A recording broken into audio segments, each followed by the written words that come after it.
Ladies and gentlemen, welcome to race 2 of the Denver Racing Social Broadcast Challenge Series, where we have 12 drivers from 4 different teams racing on an endurance battle here at Sebring. Sorry, 5 teams, my bad. As of right now, we are 2 minutes into the qualifying session here before this 2-hour and 25-minute race. Let's go ahead and take a look at what we've got going on. Track is going to be clear, partly cloudy with a little bit of wind here at Sebring. You can see the information on your screen here, and all of these drivers are going to be racing for cash prizes tonight. That is true.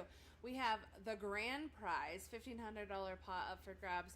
Now, it is earned over the course of all of these races. We do have that addition, this race of the new team that's going to be Moto House. They, for this race, only have 2 drivers, so that does put them at a little bit of a disadvantage, but we would like to welcome Xavier and Christian. Thanks for joining us. We're happy to have you. We here at DRS would also like to give a shout out, well wishes for David. He is not racing with us tonight for Scuderia Monaco. We have a reserve driver, Lucas Weiland. We just want to get well wishes. We can't wait to get you back on the track. Thank you, Lucas, for stepping in. Absolutely. There are a ton of new variables here coming into this race. Like my co-host Marissa just said, we've got a bunch of different drivers and a bunch of different mix-ups in the team lineups. But on top of that, all of these drivers are going to have to be navigating around traffic, which is a different thing that is going on for this race compared to the last race at Daytona. We're going to have a couple AI-controlled GT3 cars that all of these drivers in their prototypes are going to have to navigate around to make racing a lot more interesting. That's right, John. These cars are slower than the GTPs that they are running, so the GT3s, the sponsor cars, will be lapped during this. Coming up on traffic, this is a very bumpy track. We have that obstacle. We have the obstacle of the iRacing update with the new tires. And then each team has put in their own set of practice. Some teams may have practiced more than others. This iRacing update just came down today, so if people had time to practice today, this is kind of their only shot was today to prepare for this new tire. Absolutely. I mean, speaking of practice, this is a course that a practice would really, really benefit you from. Like Marissa just mentioned, iRacing implemented a new tire compound or just tire mechanic that completely changed the way these cars handle on this track. Now, that is going to be something very exciting to look out for because all of these drivers are going to be dealing with the exact same tires, and that's really going to affect how they race today. As you can see, we are riding on board with Brian Zabelski, and at number 5, he was our last race winner here at Daytona, leading for OK Motorsports. And Brian is looking pretty fast today as he has the fastest time in qualifying right now with a 1:54.5. That is right. Now, we also would like to plug during this, we have about 5 minutes left of qualifying, but we would like to just put it out there. If anybody wants to sponsor our drivers, if they want to sponsor a race, or if they want to sponsor this whole series, we do have those options. You do get an AI car for being a sponsor, and you can put your information on our cars. We do have some sponsors currently. We have Wilder Racing and Colorado Karting Circuit. Those are both driver sponsors. So if you would like that, head over to the DRS website and we'll get you signed up as a sponsor. Thank you for being with us. And, drop a chat. Let us know if you're here. Absolutely. We're already seeing some chats come in. We've got some fans for Full Throttle Racing, especially Dayton, in the chat. Great to see you here supporting your local teams. And there will be opportunities to help support your teams throughout this race. If you guys caught our last race at Daytona, we will be offering trivia questions that will allow drivers to engage with the chat, engage with their fans, and also score some points for the series, which is going to happen later this race, which will be exciting. be very exciting. Looks like we have our first fan of Moto House. Welcome to the stream. Thank you for supporting our brand new team. Let us know if you'd like to join their team. They are still looking for an additional driver, so that that option is out there.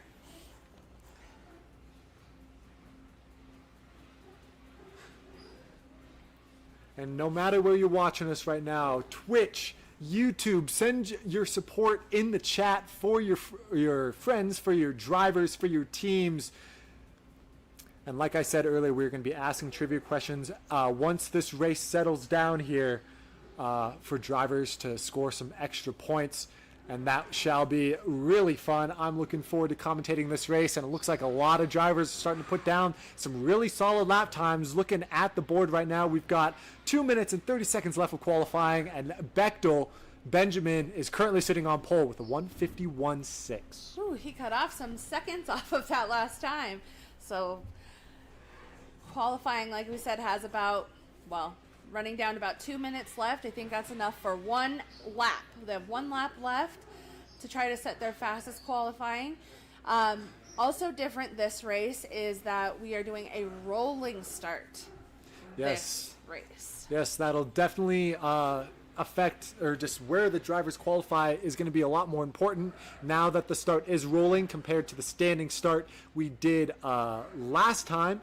The rolling start's going to allow these cars to have a lot more speed, and hopefully there should be just a lot of chaos here once the race begins.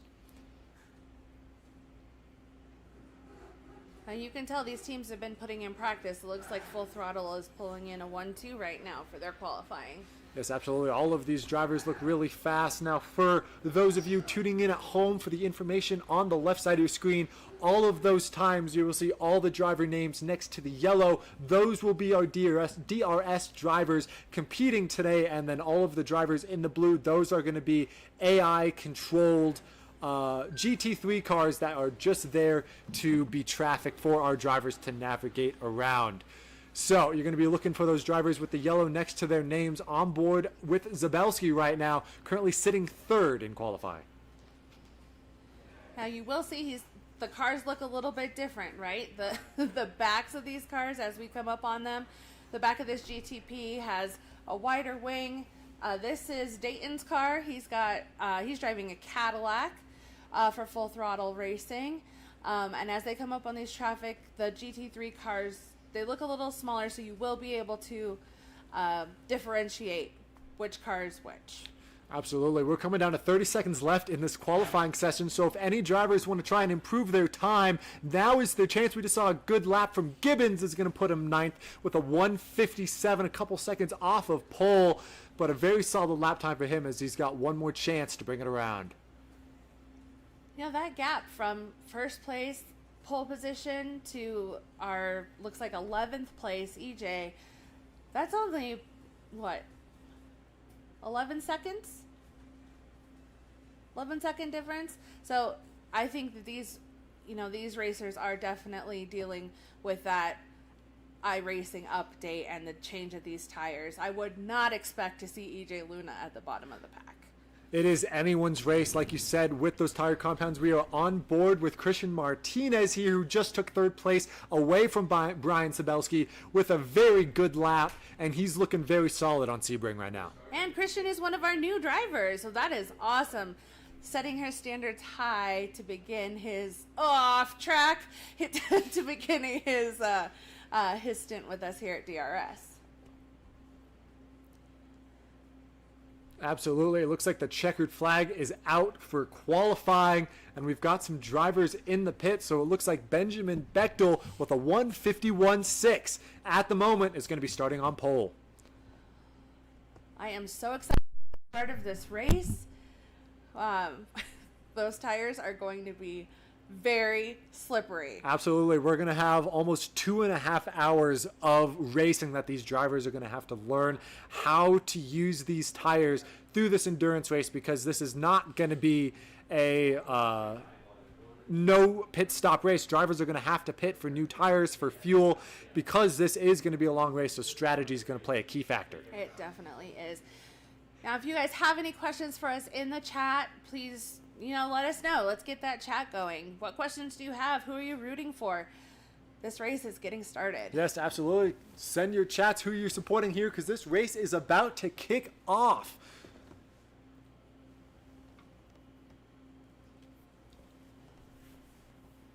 Man, that is such a close qualifying battle between our top two cars, between Bechtel and Harrison. Not even a tenth between them, hundredths of a second between them. We got some chatters cheering for Christian and Dayton in the chat. That is what we love to see, these drivers getting all the support they can. Definitely. Now, we would like to welcome parents, friends, other drivers, anybody interested in joining us. Share the links. Absolutely. You better share them quick, too, because this race is about to start. We've got the checkered flag from qualifying.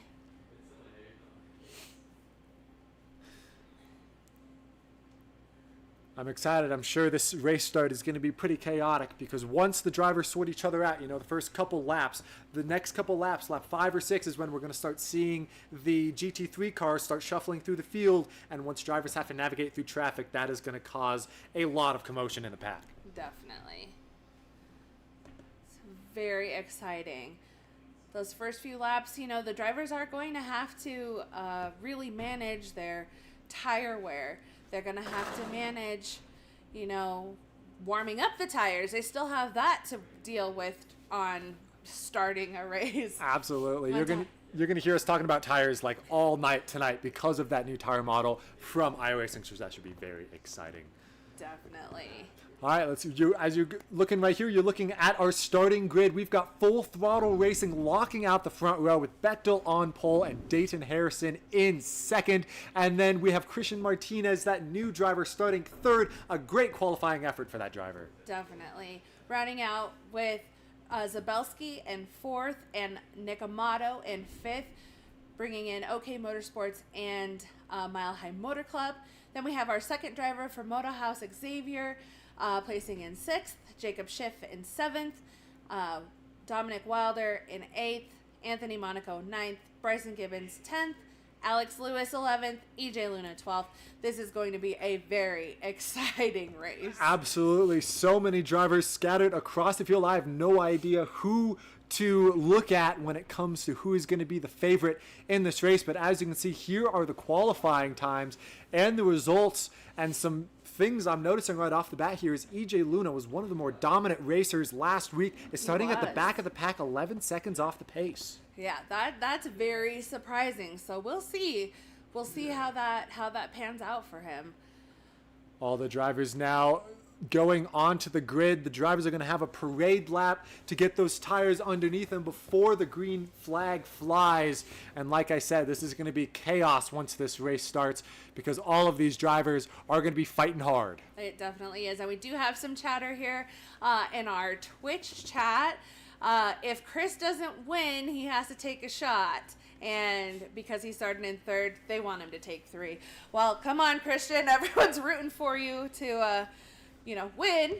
Oh yeah, a lot on the line here. As you can see, the pace car is now rolling out. And these drivers are underway. This is the start of a very long endurance race. We've mentioned this in previous races, but 2.5 hours, that's a long time to just sit locked into your sim. It is. It is a very long time. Now, these drivers need to have as much focus as they can.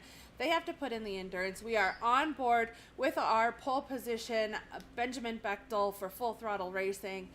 And we're just waiting for lights out.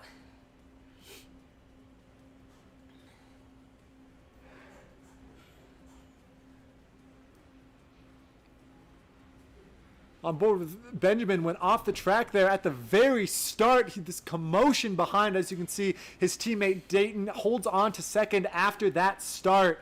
And we are underway here at Sebring.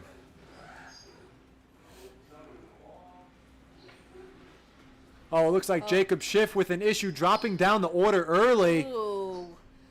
Let's jump on board with Jacob and see what happened. Maybe he went off track with the new tires and just spun Still out. a lot of commotion there, but there he is. Backwards.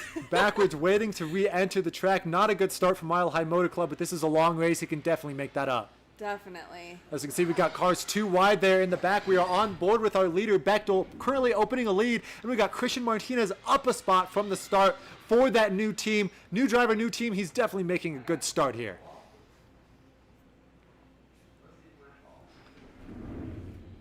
He definitely is. And now you can see that some of our drivers have dropped down to the back of the pack. Unfortunate for them. They have now dropped down behind the GT3 cars, but it looks like Bechtel holding a very solid 1.5 second and a half lead over second place Christian Martinez. That looks to me like he's just increasing that gap. All that practice these guys have been putting in.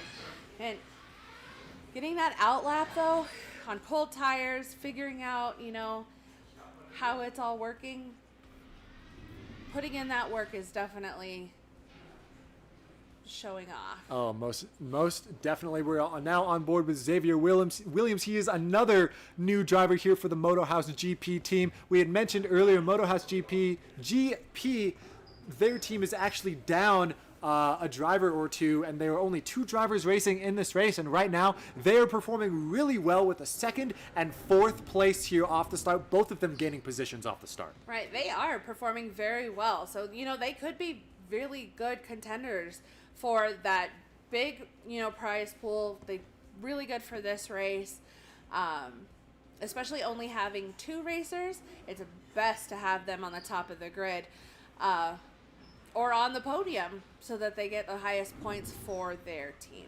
Definitely on board here with Brian Zabelski. He won our Daytona endurance race last time, has lost 1 spot on the start to Xavier, but he's looking to focus in, and I've watched Brian Zabelski here a few races as we have a car off from Mile High Motorsports there. That is the Cadillac of Dayton Harrison. And I was just about to say Zabelski is one of those guys that we know is going to lock in and have some good pace. And talking about good pace, Dayton Harrison off the track early. And we do also have to remember that these drivers do earn incident points.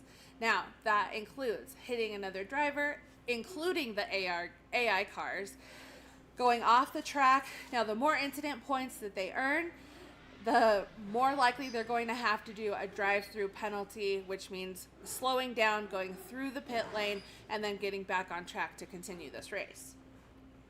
Yeah, you want to try and keep those incident points to a minimum, especially like you said, with the AI cars driving around the track, will keep all of these drivers on their toes so they don't make any mistakes. Definitely. We are back on board with Dayton Harrison as he is trying to close that 4-second gap between him and second place, Christian Martinez, for Moto House. Absolutely. Talking about Christian Martinez, we actually have Nicholas Amato here right on the bumper of Zabelski for Mile High Motor Club. Let's see if he's going to be able to make this past Sebring. It's a very wide, very bumpy circuit, so a lot of chances to overtake. So all of these drivers are going to have to be careful, but moves now could benefit you much later on in this race. I definitely agree, but just like every other track, you have to pick the opportune moment to pass when you're obviously the faster car. Passing in a dangerous corner could cost you the race. Absolutely, as we're on board here with Nicholas Amato chasing Brian Zabelski for 4th place. Very tight gap between these 2 cars. I'm sure Zabelski's looking in his rearview mirror and seeing that Cadillac for Mile High Motor Club just slowly closing in.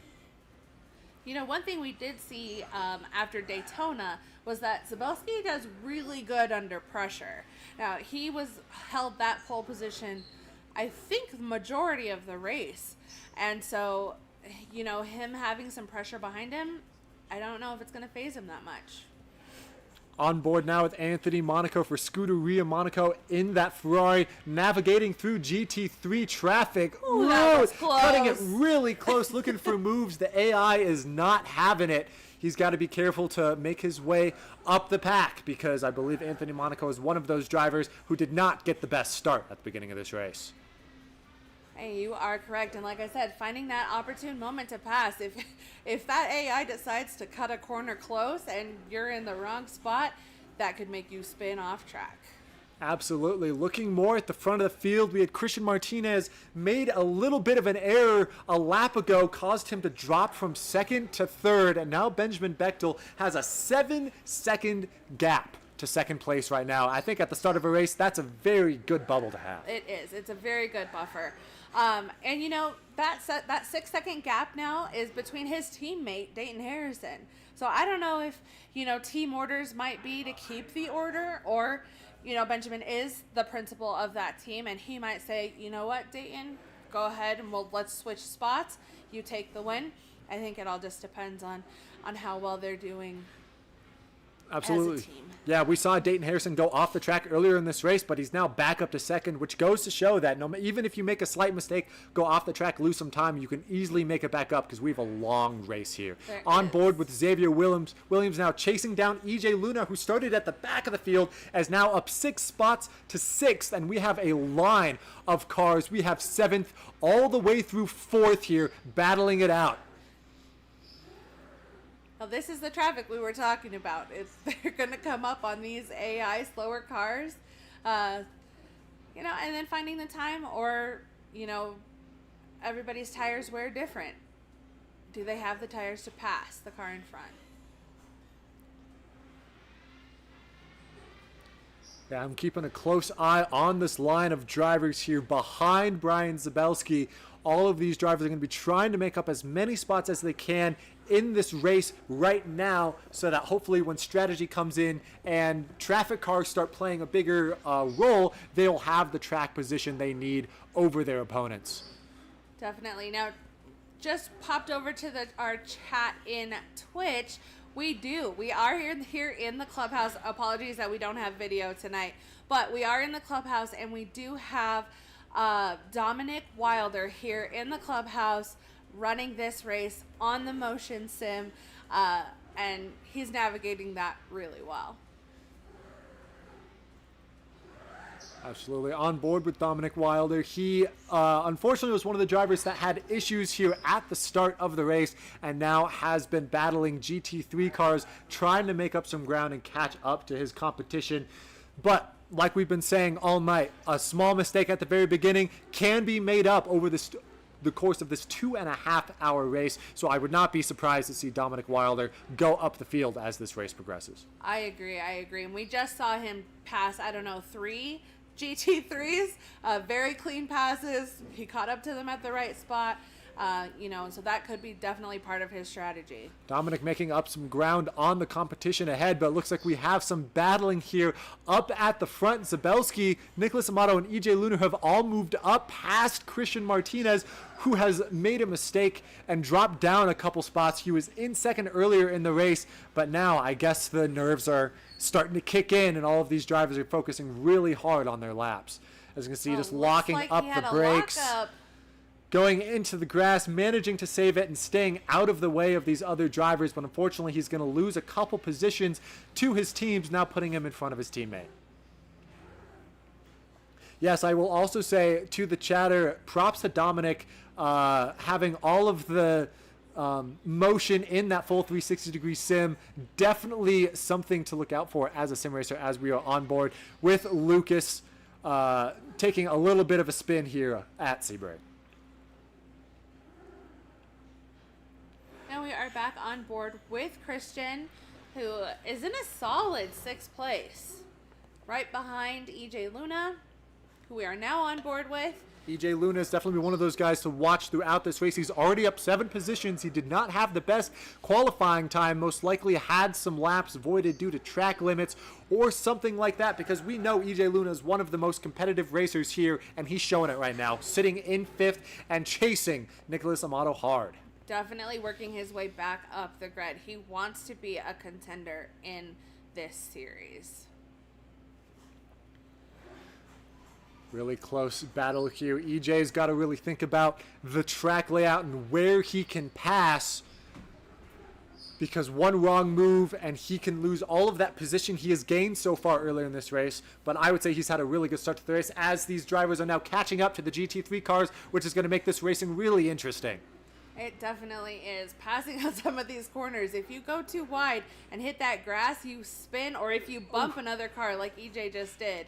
A little bit of contact there with that GT3 BMW car, but they managed to get by safely. EJ Luna now still in the hunt of Nicholas Amato, who is also chasing Zabelski there, who is taken third.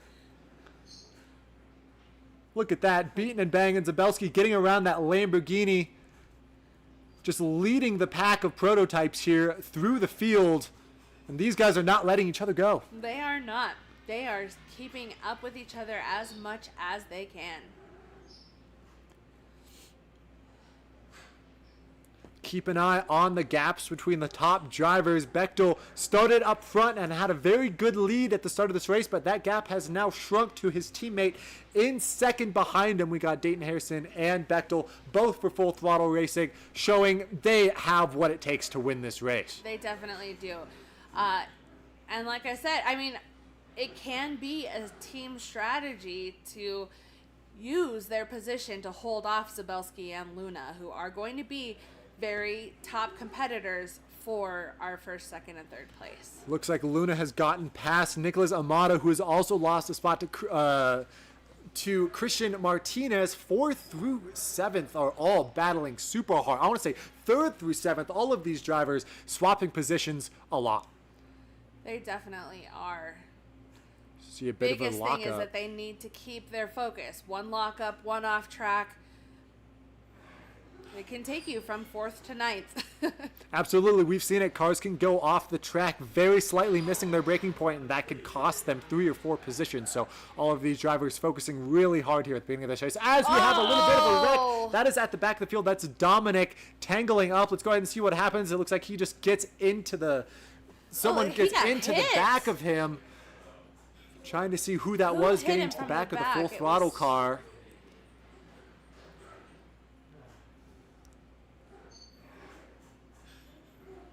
Unfortunate. It looks like that car behind him just misbraked. Yeah. Causing both of them to spin out, but wasn't the worst incident there. It was Alex Lewis from OK Motorsports getting into the back of that Full Throttle Racing car. And they're tangling even in the back of the pack. Yeah, they are, definitely. Now, this is a true race. And, you know, Dominic, I think, had the best outcome of that. He was still facing the correct direction. He didn't have to stop or turn around. He was able to keep going. However, there could be incident points for that. Not against Dominic, I don't think. Here we go on board with Jacob Schiff. Looks like he's getting tangled up with the GT3 cars, sending it a little too hard there into the wall. That is definitely going to slow him down for the Mile High Motor Club. Jacob Schiff not having a good start to this race. Definitely not. But then we have his teammate EJ Luna, who has been having a great start to this race, is now on the tail of Brian Zabelski, going to be trying to look for a pass here because his pace has been on par, if not better, than that of his competitors. As he's getting dive bombed there by Christian Martinez, he's going to do the switchback, and all of these cars are battling hard. I can tell you that is what Zabelski wants to see. It's the competition behind him battling it out as he drives away. That is correct. He just increased that gap between himself and EJ Luna. Now, EJ Luna possibly let off the gas a little bit, possibly braked just a little bit so that he wasn't trying to pass on some of these turns. Could be dangerous for Luna, but he is an experienced driver, and you know, as we've seen him drive before, he knows how to handle all of this diversity. Absolutely. I think he's also one of those people who doesn't really crumble under pressure. As you can see, we've got Christian Martinez half a second behind EJ Luna now, and EJ Luna is still digging, finding time in these corners to find Zabelski as these three drivers are just towing each other along. Sebring. I think that Zabelski possibly has a little bit of advantage. He has that clean air in front of him. If Christian can manage his racing line, he might get a tow from Luna. But, look at that, going into the pits. That's Zabelski going into the pits early. One of the first cars we've seen go into the pits. Do you think this is strategy, or do you think he's serving a penalty? I think it's a drive-through. I don't know. But I think it might be a drive-through. I think it's lap 9. I think it's too early to be part of your strategy for pitting. But maybe it is. There he is, stopping in his pit stall. He's going to get out of that battle, and that's going to give EJ Luna the spot, moving up to third now. As you can see, now we have incident points on the table, on that grid there. And drivers, they cannot have too many incident points or they will have to do that drive-through penalty. That is correct. If you look down a little bit, farther down on the list of drivers, we have Jacob Schiff with 10 incident points, Lucas Weiland at 11 incident points, just a few more, and they will have to do a drive-through penalty. Yeah, I'm curious to see what Brian's strategy is here for OK Motorsports. Getting off the track that early was not something we were expecting here in the commentary booth, but we know he has the pace, so we'll see where he ends up once all of these cars start going into the pits. That's right. And, maybe it is possible you can adjust your fuel during qualifying, and if you're, not paying attention and just excited to get the race started, he may not have put enough fuel in his car. Absolutely. So that's definitely something that we can ask him once we jump into our team chats.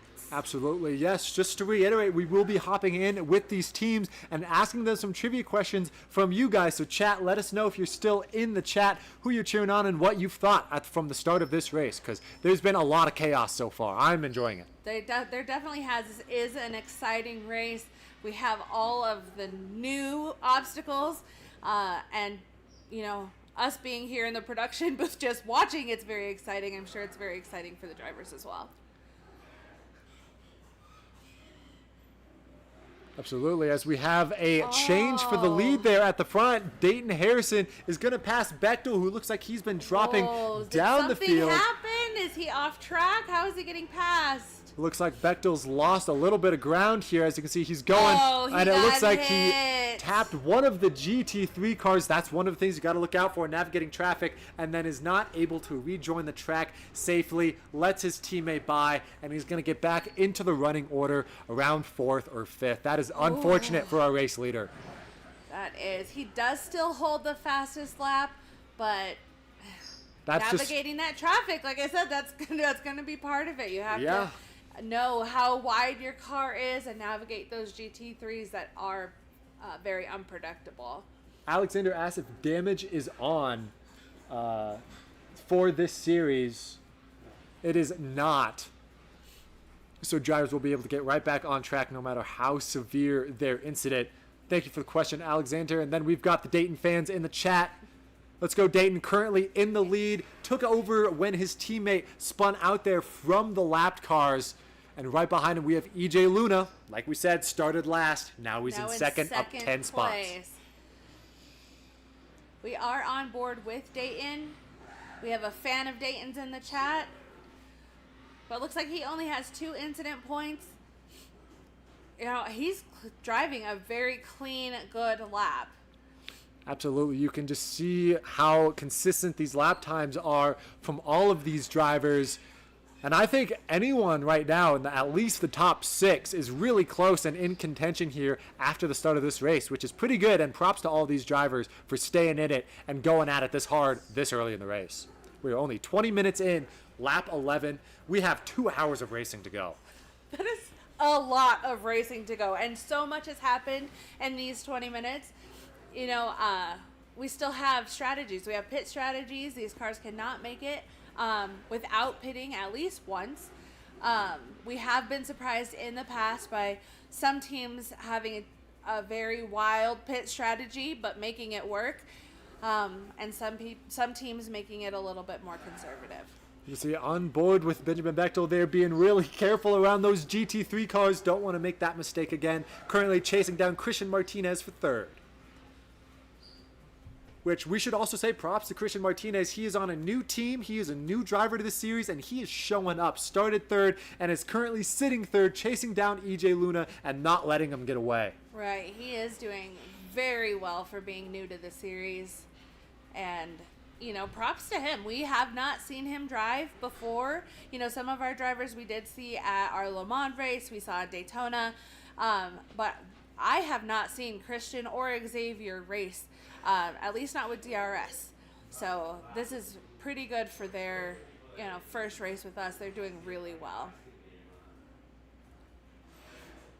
Absolutely. Shout out Christian. Now, as we look at our running order, as you can see, the second place through sixth place right now are pretty close together, only a few seconds separating them. But then we have Brian Sabelski there in seventh. Now, we saw Brian Sabelski go into the pits, so now we can safely assume that these drivers above him, once they go into the pits, will be coming out around the area where Sabelski is, and that might play into strategy. So keep an eye out for that seventh place car to see where these drivers shuffle out once they start going into the pits. But the racing up at the front is really tight right now, navigating through these GT3 cars. Hopefully there isn't another incident soon.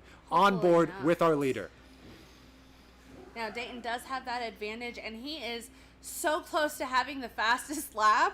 Navigating this traffic is going to hinder that a little bit, but he very much has the opportunity to get the fastest lap, which his teammate currently holds at 1:51.6. You can see the gap that he's building with those prototypes very small in his rearview mirror, trying to extend that gap in front of EJ Luna and Christian Martinez, who are currently battling it out right now. Second, third, and fourth are all very close under a blanket, navigating through this traffic.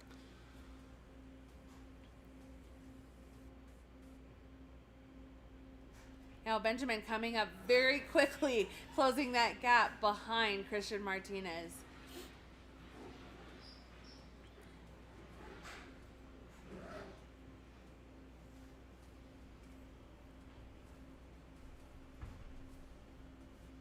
And we are on board now with Nick Amato, navigating that GT3 traffic. And let's just take a second to appreciate how good these liveries look. All of these teams have custom Denver Racing Social liveries for all of these races. And I got to say, that Cadillac just looks incredible for the Mile High Motor Club. It definitely does. That is, Colorado proud. It definitely is it's a Colorado car, and you can tell. The liveries for all of our teams are very well put together. I think our drivers are very proud of them. Absolutely. You can see just how dedicated all of these drivers are to their craft, how invested they are in the sport of sim racing. And it's just awesome to see all of these guys compete at a very, very competitive level.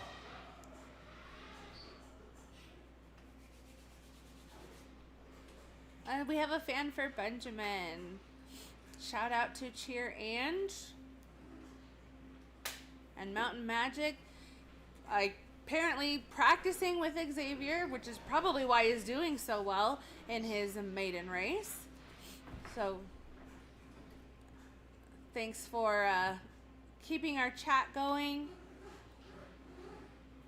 We're happy and welcome to anybody new who's just joined. We are currently in lap 13. Still have about 2 hours left of our race tonight. Absolutely. If I was one of the drivers right now, I would be getting comfortable in my seat and really just focusing on prolonging the stint, because this is going to be a lot of racing, and these drivers are going to have to be battling fatigue here, especially when we get into the late hours of this race. It definitely is. Now, sometimes it could be a disadvantage to be, settling in and getting comfortable. After about, an hour or two of the race, or an hour and a half maybe of the race, focus starts to kind of, dissipate a little bit. It's not the beginning of the race. It's not the exciting trying to navigate the tires. And by that time, they've been in the cars and they've been going, and that's why we're going to be hopping into their chats. Make sure they're awake. We can distract them. In chat, let us know if you want us to hop into any team chat. If there's any questions you have. Let's go ahead and hop on board with EJ Luna here in third, battling hard with Bechtel there in fourth, and it looks like Christian Martinez has gotten past EJ for second, so it makes me think he might have made a mistake, missed a braking point, and fallen back a little bit, because now Bechtel is right on his tail trying to get that third place back. He is definitely putting that pressure on EJ Luna, and knowing some of these drivers, know that he is very competitive. He and Dayton on the same team, they are both very competitive. They both, practice really hard. If you were here for our principal interviews before the race started, Benjamin mentioned that Dayton has practiced, I think, 60 hours on this track over the last month. So, he is very prepared, and it shows. He has only 2 incidents, and he's on pole in first place with a 151.6.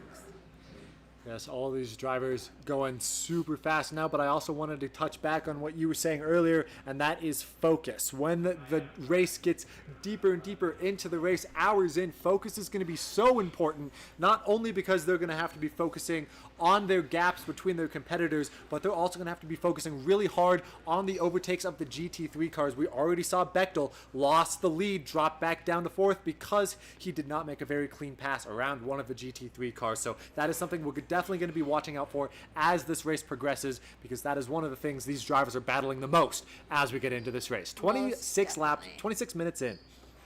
Definitely.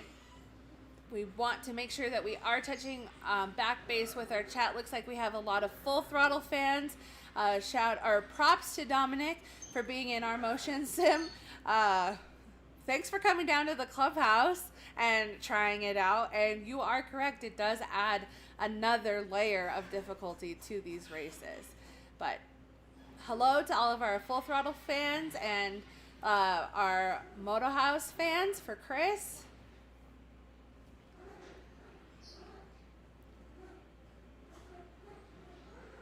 Looks like EJ Luna is holding a pretty solid gap here over Bechtel in 4th. Both of these drivers racing pretty hard right now, pretty close quarters racing. And this is all for 3rd place here at the beginning of the race. What do you think about the aggression levels so far? I think it's pretty tame at the moment. It's not the end of the race. Nobody wants to throw the race. If you remember back at our last race at Daytona, I believe it was these two who were battling it out for 2nd place, and it was in the same order until Bechtel was finally able to get that pass. So patience, I think, at this point is the name of the game. Absolutely, because you can make positions up even at the end of the race. Last time we would here commentating these endurance races, we had a pass here at the very last minutes of the race, which caused a huge change in the results. So these drivers probably have that in the back of their minds, where even if they can't make up any spots right now, there's still a lot of time to get those points and get those spots at the end of this race. Definitely. They have a lot of time left in this race. So I think aggression should be pretty mild at the moment. Just driving their races. Nobody's pit yet. Actually, it looks like Bryson was in the pit. I'm not sure if he was serving a drive-through penalty or if he was actually pitting. It's hard to say because we do have some drivers that had a pretty poor start to the beginning of this race. Yeah. Jacob Schiff, Dominic Wilder all spun around here on the first lap. As you see, on board with Xavier Williams here just gets a little bit loose, chasing down Nicholas Amato there and loses it, and I don't blame him. Sebring is a very bumpy course. It's a very tough track in these prototype cars. Almost saves it, but then loses it under braking. That is unfortunate. But Xavier from Motorhouse has been showing up and running a pretty good race so far. Xavier is the team principal for this brand new team in the broadcast racing series, and despite that little mess up, he's still in 6th and still back on the track, putting down some good lap times. He definitely is. Now, I have driven this track in the sim right downstairs. Let me tell you, when we say it is bumpy, it is bumpy. My times were nowhere near this, and I had a hard time staying on track. So it is, it's a bumpy track.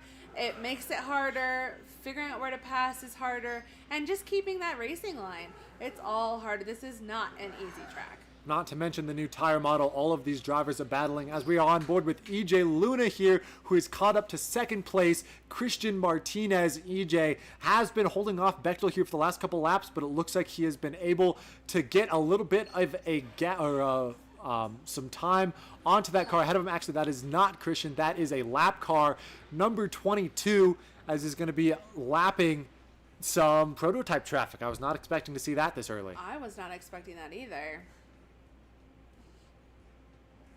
EJ does maintain that third place position.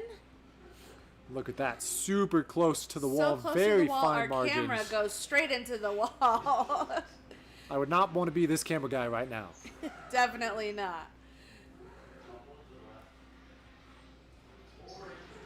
So here on board with EJ Luna, as you can see, he is coming up on a prototype. That is Bryson Gibbons, actually. So he is about to go a gonna lap lap him. down for Scuderia Ferrari, or Scuderia Monaco, my bad, in the Ferrari.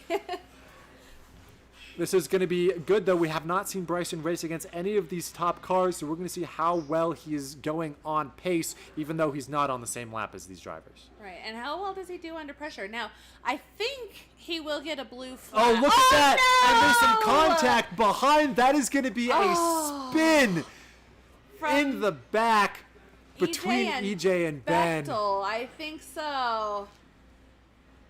That is very unfortunate. As you can see, there was a GT3 car in that mess there. That is very unfortunate. Really close battle between these two drivers. And there it is. That is Bechtel getting spun. Very unfortunate. I know Benjamin's not going to be happy with that. He is not going to be happy with that. That is for sure. See, I mean, it was just, you got the See what Lamborghini happened. there.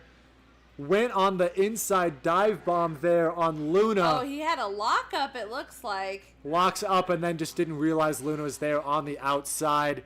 Nothing he could have done. That Lamborghini was also there. Very tight racing quarters for all of these drivers. And like I said, you got to be alert 100% of the time, or you might make moves like this. Most definitely. On board here with Luna to see what he saw from his point of view. And yeah, nowhere Yeah. else for Luna to go. Just hard racing there between the two drivers.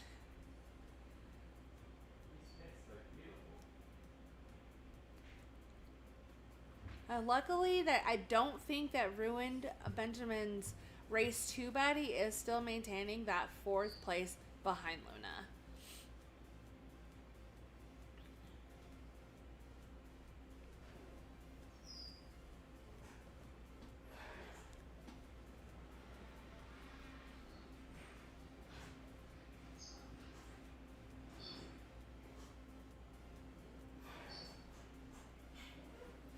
Looks like these races are a bit more spaced out now. On board with Bryson Gibbons and his teammate Anthony Monaco behind, currently sitting 8th and 9th, currently a lap down. But both of these Ferraris trying to get some pace back into their race if they want to contend for some good points. Definitely. I'm wondering if they had some issues earlier in the race. Absolutely. Like I said, the first lap was chaos, and a lot of those drivers ended up backwards on Sebring, which is not what you want to see at the beginning of this race, but they are making the most of it, trying to make up some good time. Most definitely. Now, while we were on that break, there were practice sessions that were being held, during that break, and I don't think we saw anybody from the Scuderia Monaco team in those practice sessions at all. So, I mean, yeah, we'll be talking with all of these teams later on in this race when we go and do some trivia. But like Marissa was saying, Team Monaco didn't have any drivers in the official practice sessions for this race. Now, they might have been practicing on their own and not racing with the other drivers, but still interesting that none of these drivers on this team were in those practice sessions. yes, definitely very interesting. Now, it looks like we have a couple people in the pit. That is Bryson Gibbons and Anthony Monaco. Now, I'm not sure if they're actually pitting or serving a penalty. It would look like they were actually pitting. They are on the same team, so it would make sense they would go into the pits around the same time. And what would does make that tell us sense. about the drivers up front who haven't been into the pits yet? I think they're going to be pitting soon if they're running a 2-pit strategy. On board with Christian Martinez here. This is the second team that is also driving in that Ferrari, and Christian, like we've been saying before, has been doing super good in this race so far, making up positions, and only has a 3 or 4 second gap to first place, which has been getting smaller and smaller and smaller. I wonder if Dayton's starting to see Christian in his rearview mirror. You know, he might be, and there might be some of that pressure coming to Dayton from Christian, who's really pushing it in this race. And like I said, from my point of view, Christian is doing a wonderful job. Especially, this is a very newly formed team. We're happy to have them, and very excited to see it.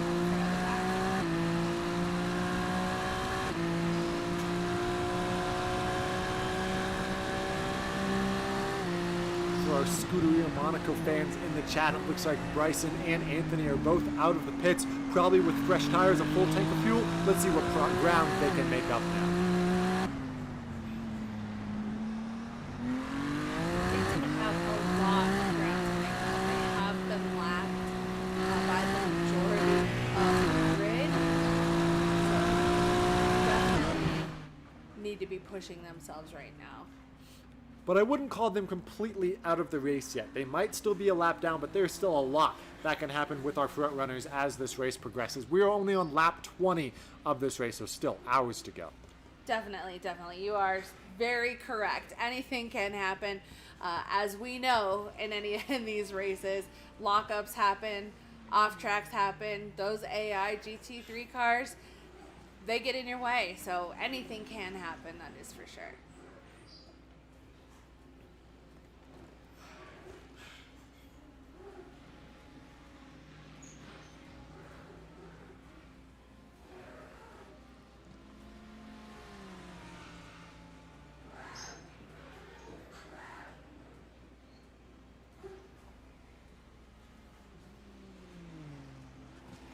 It looks like Christian Martinez has closed the gap on Dayton in first place. Take a look at that. Maybe Dayton had a little bit of a slip up, but Christian is now right there, and we have a battle for the race lead. Let's go ahead and see what happened to Dayton here. Looks like he got a little bit loose. Car all the way sideways, manages to recover it. And there is Christian right there in that red Ferrari, getting held up by that traffic car. And like I said, there are so many variables here. Dayton lucky to hold his spot, but now he is under pressure. He definitely is. I think he's going to try to be pushing himself to increase that gap, get around the traffic, and try to hold Christian off. That is, even if he can get a gap on Christian. We've seen Christian putting in some really solid lap times, and from the commentary booth, he looks like one of the most solid drivers around this track. Really good racing lines, really good braking points. Very impressed with what I've seen out of this Ferrari.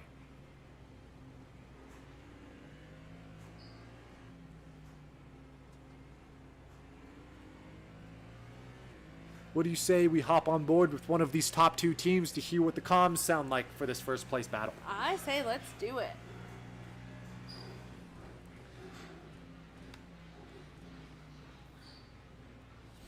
So us commentators are going to take a quick break. Let's go ahead and tune in to the audio for our race leader.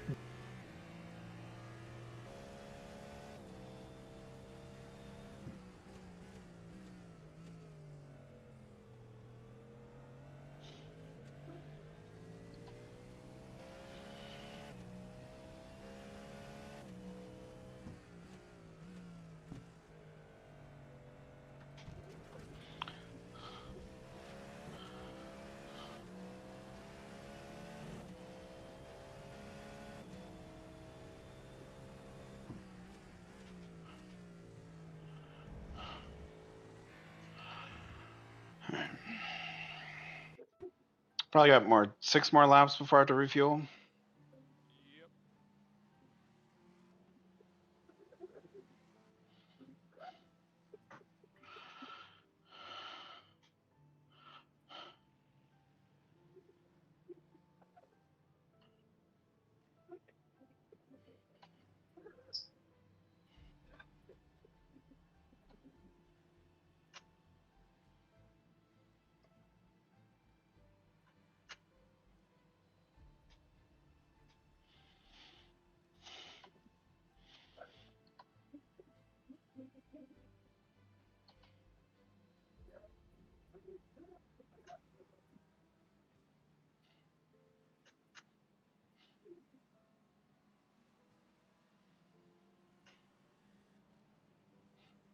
I am making good time to catch EJ.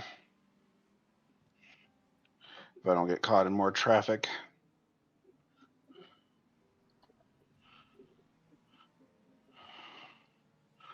Oh my.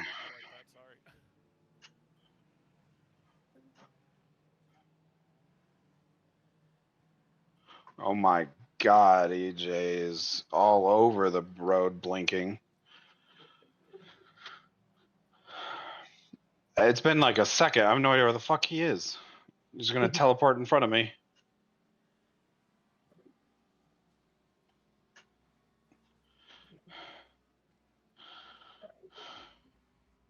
Oh my.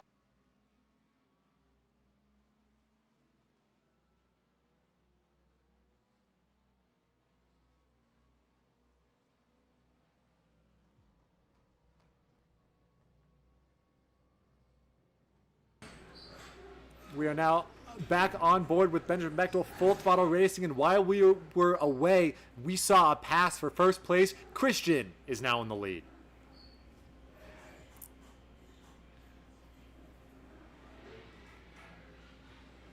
We do need to get back live on the race. This is a replay. On And board we have now with Christian, who is going into the pits. This Now is gonna. he is the one who just passed for first place. I wonder if this is part of his strategy. This will be very interesting to see where Christian comes out in this field, because we saw Zabelski go into the pits early, and we knew he was one of the top runners when he went in. So I'm curious to see if he has made up any time on the leaders here. But it's only we'll have to see where Christian comes out here. We got some fans in the chat. Fan from Moto House. That's what we love to see. And like chat saying, we've got plenty of time, a lot of racing to go. It looks like he is changing tires. That's why the car is floating. If anybody on the stream is wondering, there it is. The tires have been changed. It looks like Sabelski has passed Christian now on the track, so it's going to be hard to say where these pit strategies are going to put all of these guys. But Christian in the pits a long time here. Now, damage is off, so there was no repairs that need to be done, but if he was getting full fuel, he did have that tire change.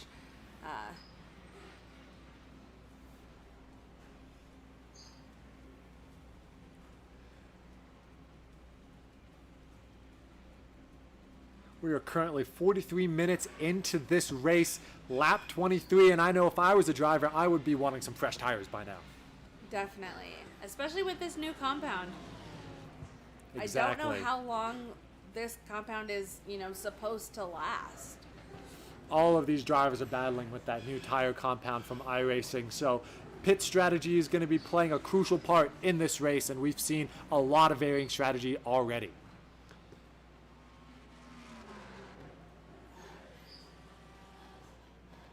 So it looks like Sabelski just made a pass on Nicholas Amato there for 5th. Slowly climbing up the ranks as we got Jacob Schiff missing the corner there. Going off a little too wide for Mile High Motor Club.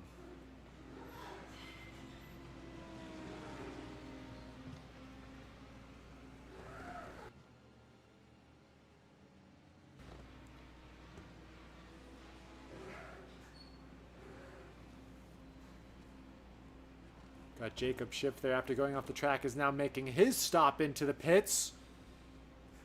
And with all those incident points, he might just have to do a drive-through. He might have a drive-through. Yep. Those are a lot of incident points. Hopping back on with our leader, Dayton. And then second place, we got EJ Luna.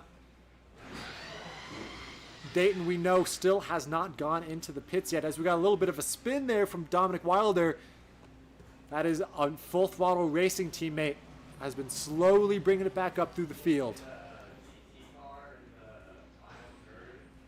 On board with Christian Martinez. We saw him take the lead, go into the pits, and it looks like he's still trying to struggle. I would not be surprised if that was a tire issue right there. I think it definitely was. Because he did change tires, he has to remember now he's on cold tires and has to work up, getting those tires back up to 10. I feel like now would actually be a pretty good time to talk about the tire changes that iRacing actually made.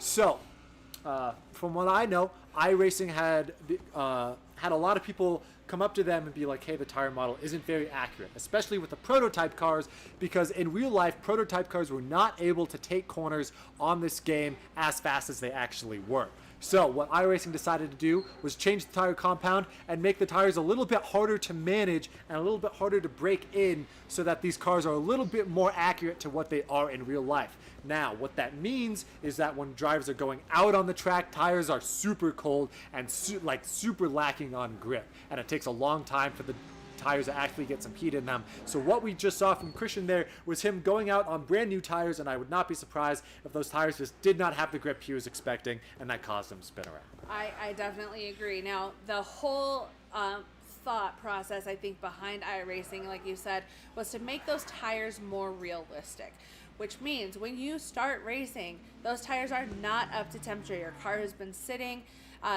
You know, we see pit crews when we're watching professional racing try to warm up those tires as best they can.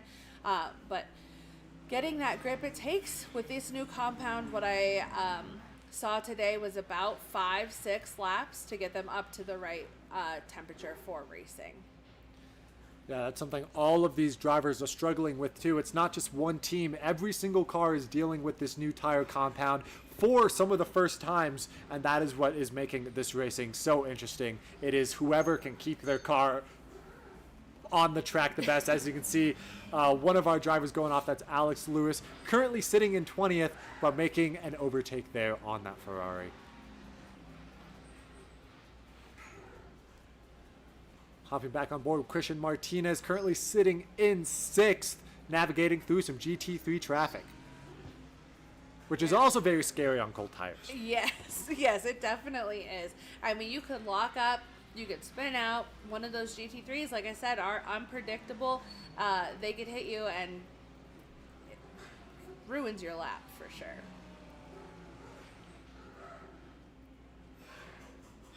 Absolutely. Look at Christian just battling these GT3 cars, trying to get through the field. And what Christian wants to see is this clean, open racetrack in front of him. He doesn't want to see any GT3 cars because that will heavily impact his lap time. Speaking of GT3 cars, Jacob Schiff getting into the back of the Lamborghini, sending that Lamborghini flying. That is not going to be good for his lap time. It definitely is not. A lot of these drivers having trouble navigating through these GT3 cars. This is a challenge that they haven't really faced before in this series. Right, this is the first time we are introducing the AI cars into our broadcast challenge series. So this is new for all of our drivers, and navigating it on this track is also a challenge. It looks like some of our top leaders are now in the pits. We have Xavier and EJ Luna pitting from the front of the field, which leaves Bechtel and Harrison to be 1-2 for Full Throttle Racing. But I do not think they've gone to the pits. Brian Zabelski, currently sitting in 3rd, went to the pits very early in this race. As you can see, is currently 45 seconds behind the leader. So both of these Full Throttle Racing drivers are just really holding out to see how long they can go without needing to go into the pits.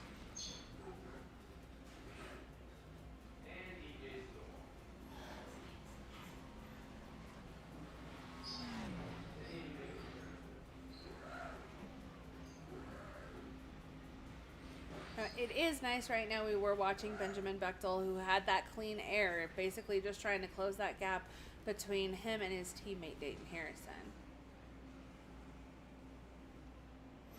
Absolutely, you can see all of these cars. That's the second Motorhouse GP car of Xavier Williams getting through his pit stop.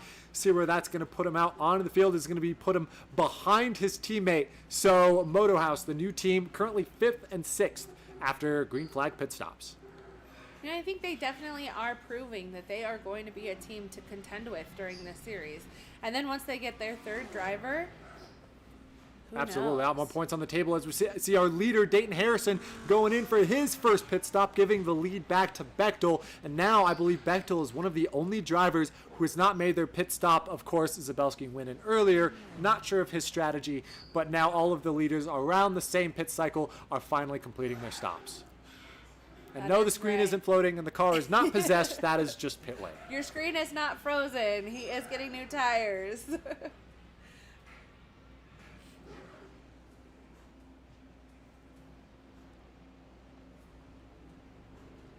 It'll be interesting to watch how Harrison manages those new tires as he gets back out onto the grid, because he is a contender. He held that first place position for a while during this race. And we still have, you know, an hour and a half to go. Yes, Harrison and Bechtel, both full throttle racing drivers, have been some of the more consistent drivers at the starts of these races. As you can see, Luna taking that turn super wide, but like I was saying with Bechtel and Harrison, I wouldn't be surprised if these guys were able to get their tires underneath them super quick because of how stable they've looked all race.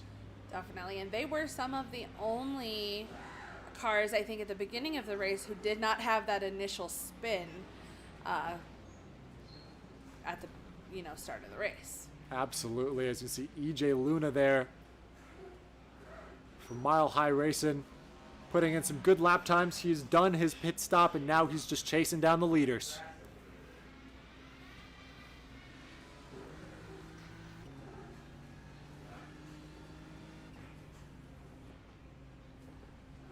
I'm very excited to see where all of these cars sort of come out here once the pit stops are done. Like we said, we're waiting on Bechtel and Zabelski here to see when they go into the pits, because Harrison, after pitting from first, is now in third with Luna 4 seconds behind, and then Christian 4 seconds behind. So third, and now fourth, and Bechtel's fifth. in the pit lane. Solid.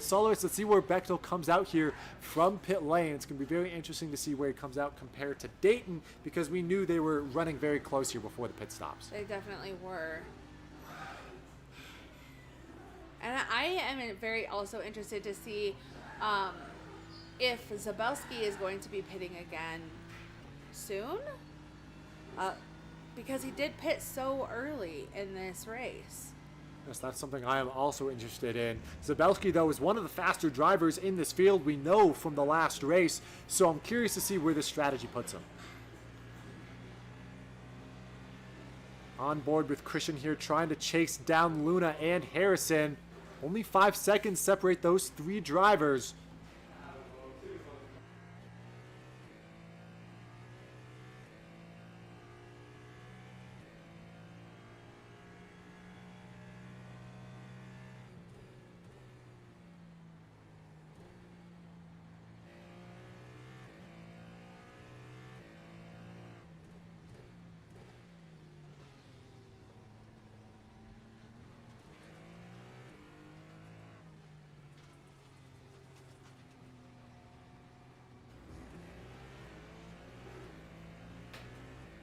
We're back. All right, we are back. We got Bechtel now out of the pits. Coming out of the pits in fifth on those icy cold tires. But he is right behind his competition. So there is a battle in our hands here. Christian and Benjamin and EJ and Harrison all very close as we got Benjamin off the track. You can see a little bit sideways there. Oh, he tried to save it. That is tough, and I think we can look at the tires for that as well. I agree. Look at that. Just gets a little bit loose. Almost saves it there. Keeps it straight, but then gets a little bit loose in the grass. These drivers got to be careful with these pit stops because, man, those cold tires are dangerous. And we got Nicholas Amato getting into one of the Lamborghinis. All of these drivers battling hard, and it looks like a lot of these incidents are being caused by the traffic. They definitely are. Chat, what do you think of this racing so far? How is your racer doing? How is your driver? We want to hear from you.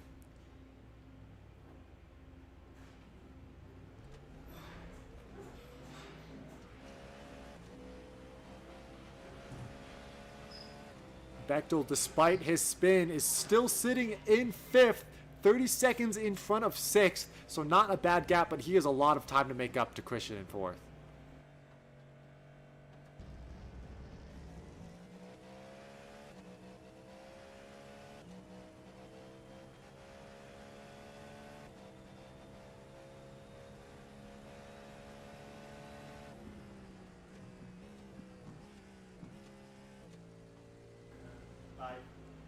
All right, chatters, let us know who your driver is. If you have any messages, we got Bechtel there going into the pits.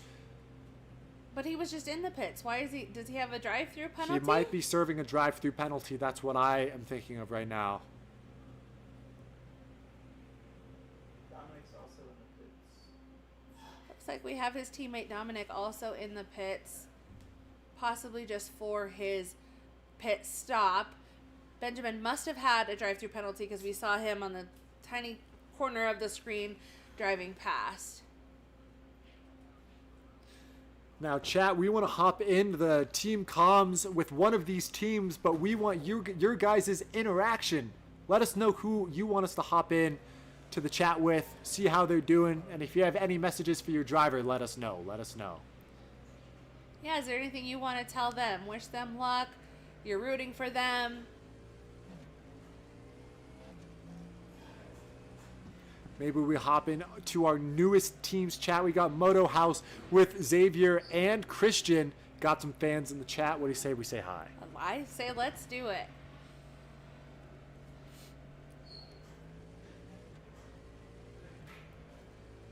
Hey, Moto House, this is production. You got us? Yeah, we can hear you.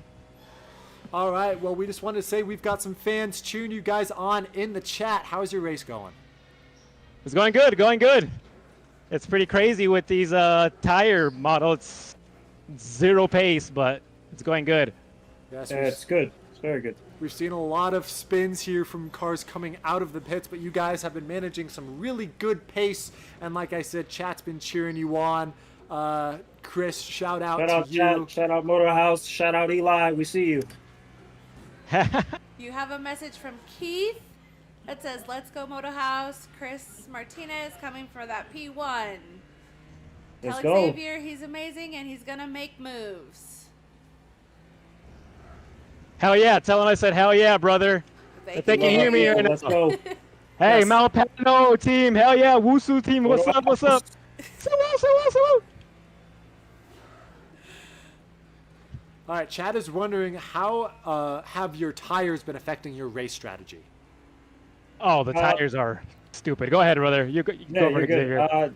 It was pretty rough first couple laps. It's all about pace management in those first few. They started to fall off around lap 20, give or take. So it was just about managing the pace again, just with a different kind of tire. But much better now. More comfortable. Very professional, Xavier. I'll say this. The very first lap when I changed tires was like on ice. I spun out. It was ridiculous. Yes, that was going to be my wonder- next question. Was you guys have Yeah. both done pits for tires now, coming out on those cold tires? Just how did that feel? Oh my God. Careful, There was humble. zero. I mean, zero. I was wondering why I came out behind everyone and I forgot that I had spun until you reminded me. I've been trying to do that math this whole time. I appreciate these tire model happening the when it did, to be honest, being that we're coming in on the second race of the season. It definitely helps kind of level things out, give us an opportunity to kind of fight for some positions here, fight for some good points to get back up. Definitely. Absolutely. We are very impressed with your racing tonight. Welcome to the club, and keep going. Christian, your proud wife has mentioned that she's here in the chat rooting for you. Tell And her I love her. She can hear you. What message do Oh, you I want to love you, send her? baby. I love you. This is rattling. Oh, getting dive bombed. Oh, Oh, oh! man, what was that? Looks like you just got hit by Dayton Harrison. We also have the Nice proud bomb. love of Xavier in the chat also. Is there anything you'd like to say to your love?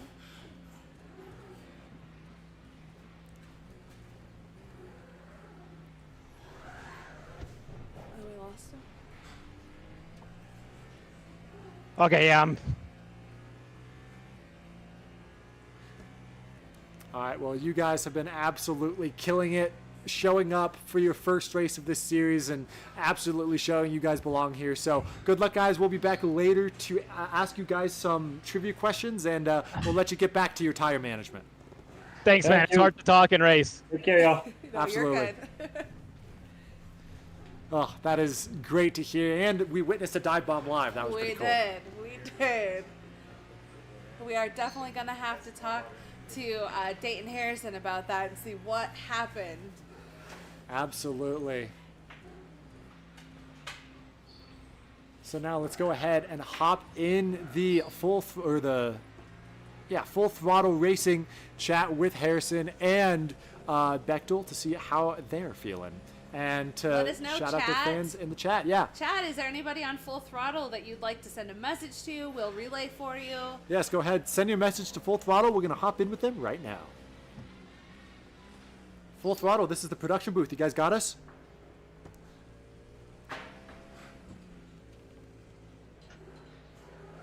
Full Throttle, this is the production booth. You guys got us? Yep. Yep. All right, we've been watching some great racing. We just wanted to check in and let you guys know chat's been cheering you guys on. How's your race going? Yeah. Could be going better. The AI decided to murder me when I was in first, and I've been playing catch up ever since. Yeah, we've been seeing a lot of battles here with that AI, definitely making things interesting. But we just want to let you know, Dayton, we've got some fans in the chat watching you race. Any messages to your fans? Oh, we're distracting him.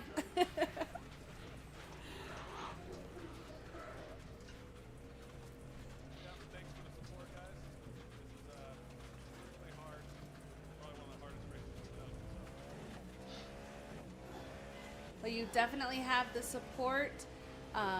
We have Joel saying go Dayton.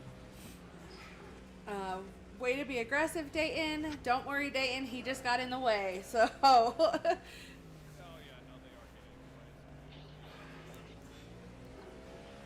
And we also have a fan of Dominic saying go Dominic. So keep it up, Dominic. You've got fans in the chat as well.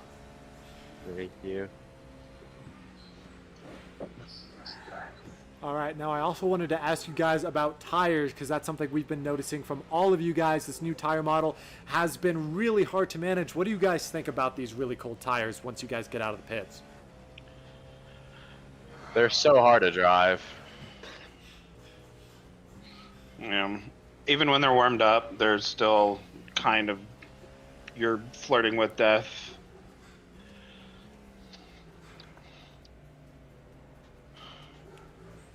Yeah. These are, your job is to not die with these new tires, and that's your entire goal.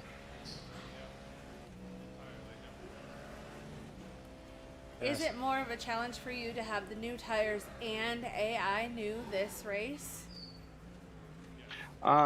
The very slow AI plus new tires on a already really bumpy track that's really hot is just, the combination is incredibly brutal to not spin.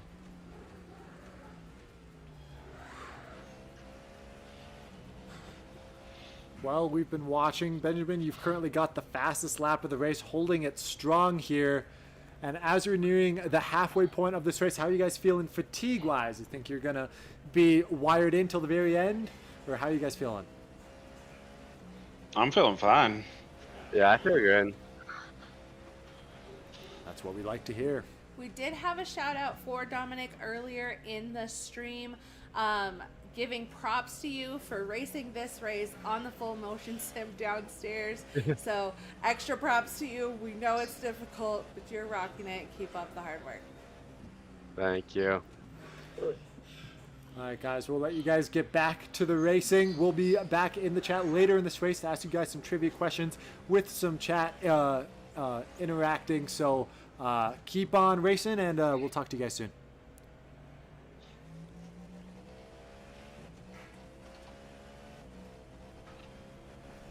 All right. They sound pretty locked in. They sound pretty good for an hour into this race. Absolutely. And, you know, outside of, you know, tonight's race, we are in some of these team chats. And let me tell you, especially today with the iRacing update, this team has been communicating a lot. So they are definitely locked in and working hard on this race. I mean, absolutely. We've seen Benjamin and we've seen Dayton at the front of this field the whole race, basically. Pretty much. So these guys are really on it.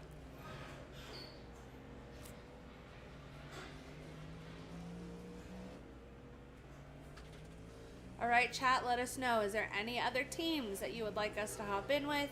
Who else are you rooting for? Looks like we got our video up, so thank you, Andrew, for your Absolutely. hard work. Thank you, Andrew. Great to see our faces there so you can see our movements when we're talking about these race car drivers.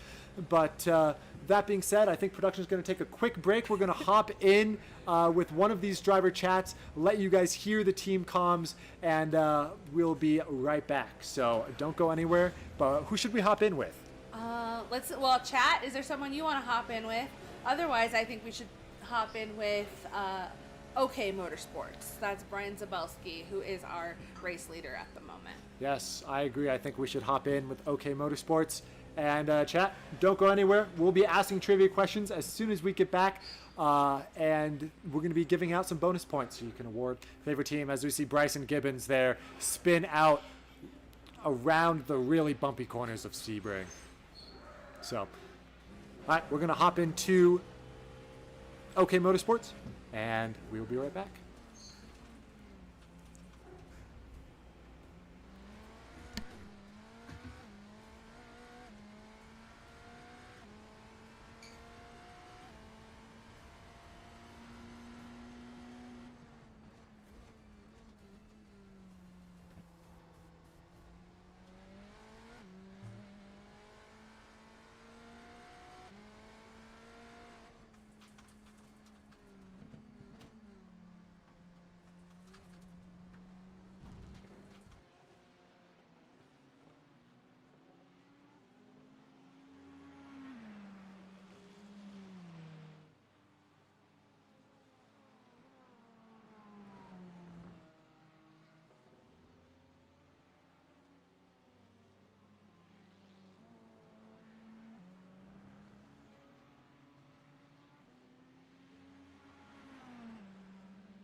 Yep.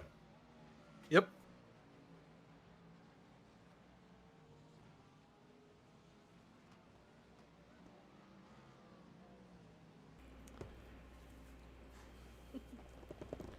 Strategy works out here and hoping for the best.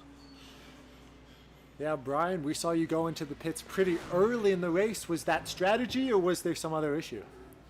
No, that was strategy. Kind of did some backwards math to figure it out. So do you anticipate this being your last pit of the race? Nope, got at least one more. Okay. How do you guys feel about the new tire model, especially coming out of the pits? Do not like it. Yeah, it's sketchy. I mean, is the pit crew throwing the tires in the refrigerator or something?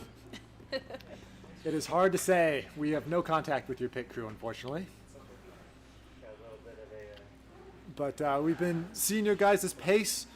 Been seeing some good laps here, and we're definitely cheering you on. Any messages to your fans in chat? Thanks for being here. Appreciate it, and hopefully we'll be able to bring something good home for you. Awesome. Well, we'll leave you guys to it, and good luck here as this race winds down. We'll be back in the chat to ask you guys some trivia questions for some bonus points here pretty soon. Thank you. Sounds good.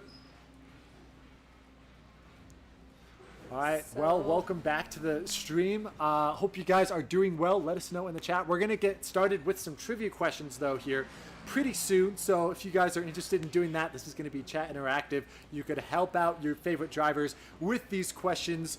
And yeah, I'm excited. Definitely. But yeah, let's go ahead and take a look at what's going on in this race right now. We have EJ Luna currently sitting in first. You just heard from Dayton, Zabelski. Is that Dayton just passing?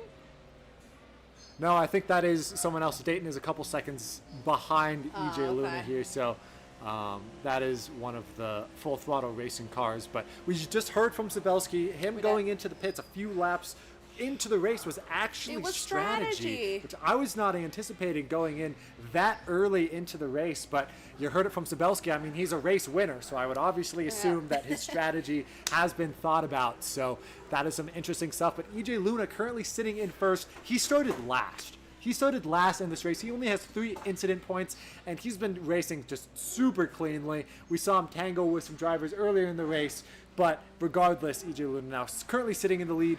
Dayton Harrison second, Christian Martinez third, and that is 3 different teams in the top 3. That's pretty good. That is pretty awesome.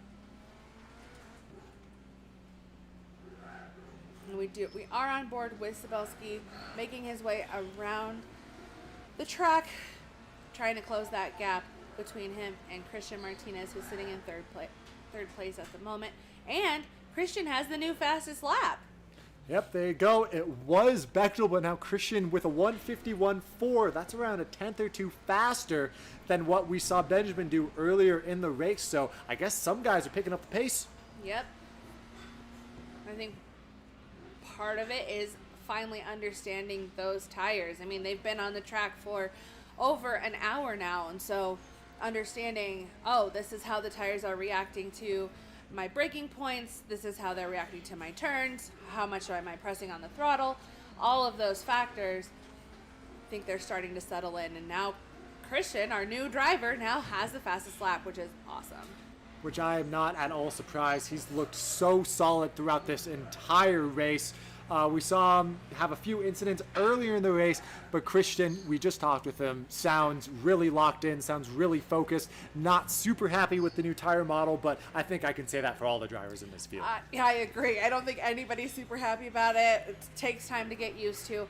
They're adapting really well, and I think that is one quality you have to have as a racing car driver, is that you need to be adaptable to all the different things, all the different changes that can happen during a race.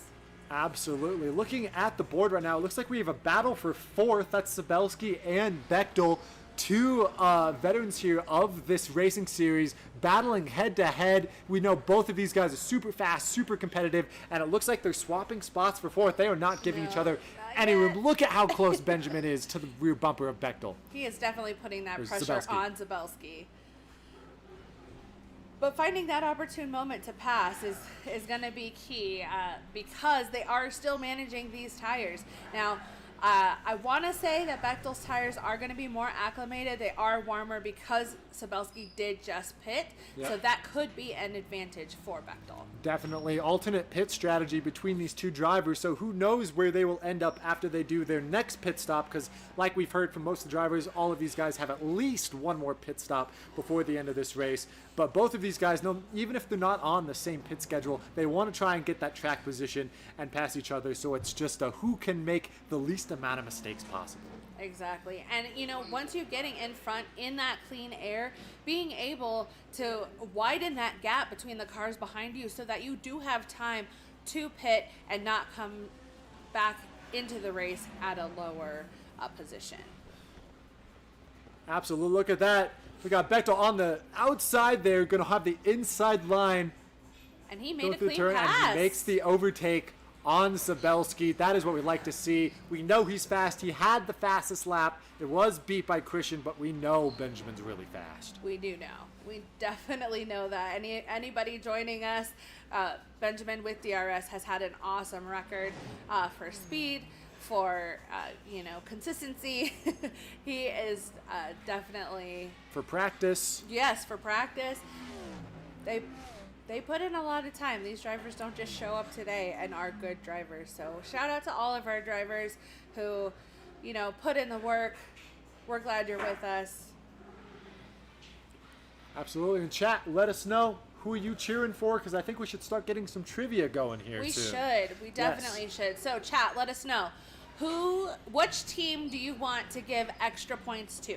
Yes, here's how the trivia is going to work. So we're going to be going into all of these team channels, and we're going to be asking everyone 3 trivia questions. Now, the answer is just going to be a higher or lower kind of question, but you, chat, can also help persuade the drivers with your answer to help us with trivia. We did this last time at Daytona. I thought it went fantastic, and now we have some more questions for you, chat, to answer and for our drivers to answer as well. It definitely was a lot of fun. Now, you can you can answer either way. You can try to confuse other teams. You can try, really hard to help your team get the correct answer and get those bonus points, or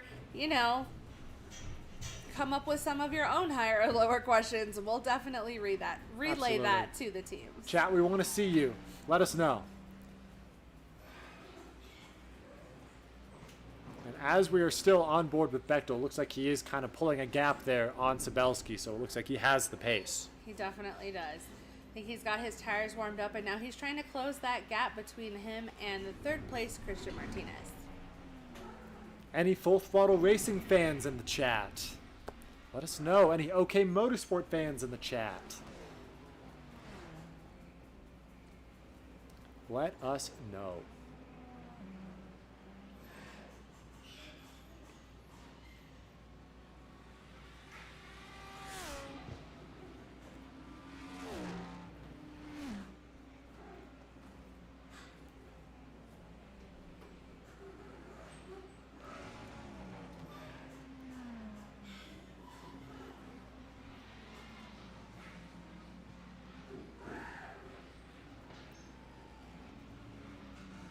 Come on, chat, let us know. Who do you want us to give bonus points to? I guess they Or just who do you don't, want to distract? I guess they just don't want to give their I favorite team know. bonus Maybe points. they I don't mean, have favorite teams. How can we help you pick a favorite team? Absolutely. As you can see on the screen, we are on board with one of the GT3 cars. Now, all of these GT3 cars represent a sponsor for the series. So we have Oasis Car Detailing. Shout out to you guys supporting the series, supporting all of the racing that these guys do. Currently racing in that 31 Porsche. Like I said, Wilder Racing, another driver sponsor here in that BMW, just showing up on the track. And honestly, from what it sounds like, when we talked with all of these drivers about the GT3 cars, the word that they've been using to describe them is slow. Yes, we knew that they were going to be slow. They are a different model car. They are slower. So just navigating that traffic, it does, create that extra challenge. All right, well, we've got some chatters in the chat saying to distract EJ Luna, so I propose we go to Mile High Motor Club and ask them some trivia Let's questions. do it. Hey, Mile High Motor Club, this is the production booth. You got us? I gotcha. All right, how are you guys feeling right now? Just I'm feeling good. Just trying to keep it on track, avoid all the chaos. Rest of the Okay, team, does we're all the chaos mean the GT3s? pretty much. Well, no, not really. I mean, they haven't given me any problems. I mean the chaos that's going on with the racers and the AI. Okay. I've been.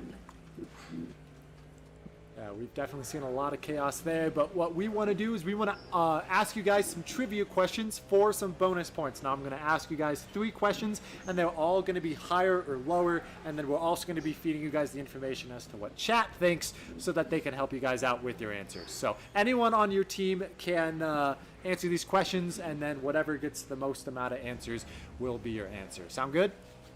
All right. All right, here's your first question. Higher or lower? Is the population of India higher or lower than 1.5 billion people? Got to be close. Higher. We're hearing higher. Chat, what do you think? Chat is saying lower. Are you guys sure it's higher? You have 2 votes for lower in the chat. We can go with higher. Why not prove them wrong? I think it's probably lower though. Shoot. Oh, you have right, another we'll go- vote for lower. Oh, let's hang on. Let's. We're gonna. They might be. We're gonna mixing go you guys lower. up. We're gonna go lower. You're gonna go lower. Locking it in. Final answer. I Locking agree. it Let's in. go lower. I don't even think it's a billion, but I think it's close. All right. The answer is lower. India's population is around 1.4 billion. Thank you, chat. Thank you. Thank Wow. Yeah. All right, there you go. Some bonus points. All right, question number 2. Is the tallest mountain in the world, Mount Everest, higher or lower than 8,500 meters? Oh, let me do the math on that. Oh man, these questions are so close. You're giving us the ones that are off by like 1,000 feet here. Chat, let us know. We're in meters. We're in meters, not feet. Oh, I know. I'm trying to do the conversion. It's 24,700 feet, Everest, I think, or it's 27,400 feet. I'm forgetting. It's going to be close. I would go lower. I'm trying to do the meters conversion in my head. Chat, what do you think? You helped him on the first one. Chat doesn't understand meters. That's valid. So again, higher or lower than 8,500, chat, let us know. That's 15,000. That's 23,500 meters. Get that math on the racetrack. I know. Gotta respect it. Well, if I'm not racing, I might as well be doing math.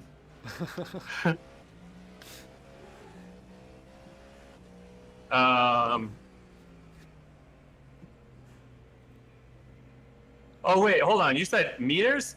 Yes, meters. 8,500 meters. Oh gosh. You have 1 vote in chat Oh, for lower. meters. It's gotta be higher, right? We've got higher from the racers. Chat, what do you think? Chat is saying lower, and then chat also wants you to convert that to yards. Chat hasn't steered us wrong. Let's go with chat. Let's go lower. All right, locking it in. Lower. Yeah, let's lock it. Mount Everest is higher than 8,500 meters. It is 8,800 meters, so very close. Whoever's Wait, what was the answer? Googling in chat, you have to Google faster. The answer was higher. Ooh. These are crazy questions. They're off by like just a smid. All right, well, last question for you. Is the number of bones in the adult human body higher or lower than 200? Ooh, I think I know this one. Higher. It's higher. Isn't it like 207 or something like that? 214? 206. Travis is saying higher. Chat, what Chat, do you think? what do you think? Higher. Higher. Higher.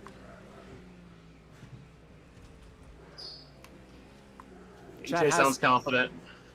Looks Well, like I mean, Jake gave us the number, so. there it is. You guys want to lock in higher? Yes. All right, the answer is higher. 206 on the dot. All right, 2 out of 3, not bad.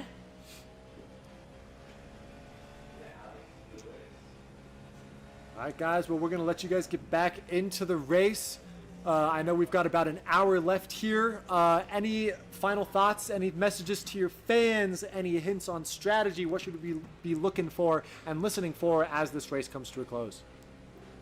You should listen to me screaming in pain when my computer dies. Oh no. There we go. Maybe likewise. We're definitely feeling under practice today, but I'm glad just to be in it. So couldn't get the monitors running, but we're here now. Yeah, it's a handicap for everybody, but we're doing our best. I'm proud of these guys. Glad we have a full team, and EJ is carrying, so we like that a lot. Way to go, EJ. Yeah, boy. All right. Well, EJ, you're currently leading, looking good out there, and good luck as this race comes to a close, guys. Your chat wants to say Thank you. That you should take an extra pit stop just in case. I don't think that that's a fan of yours. Just my own little inkling, but they want you to pit just in case. So. Oh, yeah. Y'all pay attention to the pit strategy. We'll be all right. All right. All right. Well, good luck, guys. Thank you. All right. Well, there you go. There's some Not trivia. bad. Chat, we appreciate your contributions to the trivia. I know you guys do have Google, so that's a little bit of a cheat, but honestly, 2 out of 3 questions, not bad. Yeah, that works. All right. Thank you for steering them in the right direction. They did get 2 out of 3. I am keeping track, so we know who to give those bonus points to at the end of the race. And we will make that announcement also at the end of the race. Yes, and absolutely disclaimer, these trivia questions that we're asking, higher or lower, were trivia questions that I found right before this event started. So anyone talking about how close the trivia questions are, we didn't make them up. we didn't make them. We didn't do make the these research. questions. No, there no, was none of that. We just wanted to get some questions for our chat, but that's 1 team out of 5 teams that we've asked questions. Yeah, now, so we need to hop in with another team. Yes, we Chat, do. let us know. Who Who's do you want us next? to jump in with next? We have not heard a lot from Scuderia Monaco. We know we do have Moto House fans in the chat, but we're going to wait to jump back in them because we do not want to distract them too much from their first race. So we'll give them a little bit of a break. But your options are Full Throttle, OK Motorsports, or Scuderia Monaco. Who do you want us to hop in with next? Chat, let us know.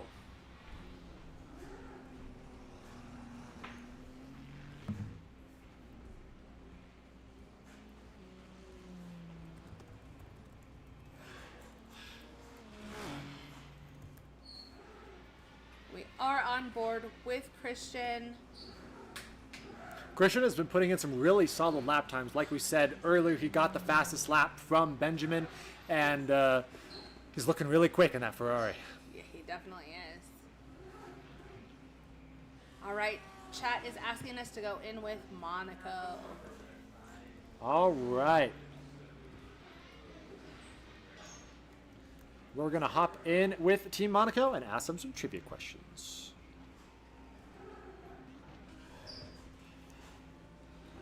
Team Scuderia, this is the production booth. You guys got us? Yeah, sure. All right. Well, how are you guys doing? We haven't talked with you guys so far this race, but how is the race going from your perspective? I think there's like a bunch of technical issues that I've been having, whether or not it's networking or the new iRacing package that just came out today. But a bunch of cars have been blipping. I've been blipping. Other than that, Luke.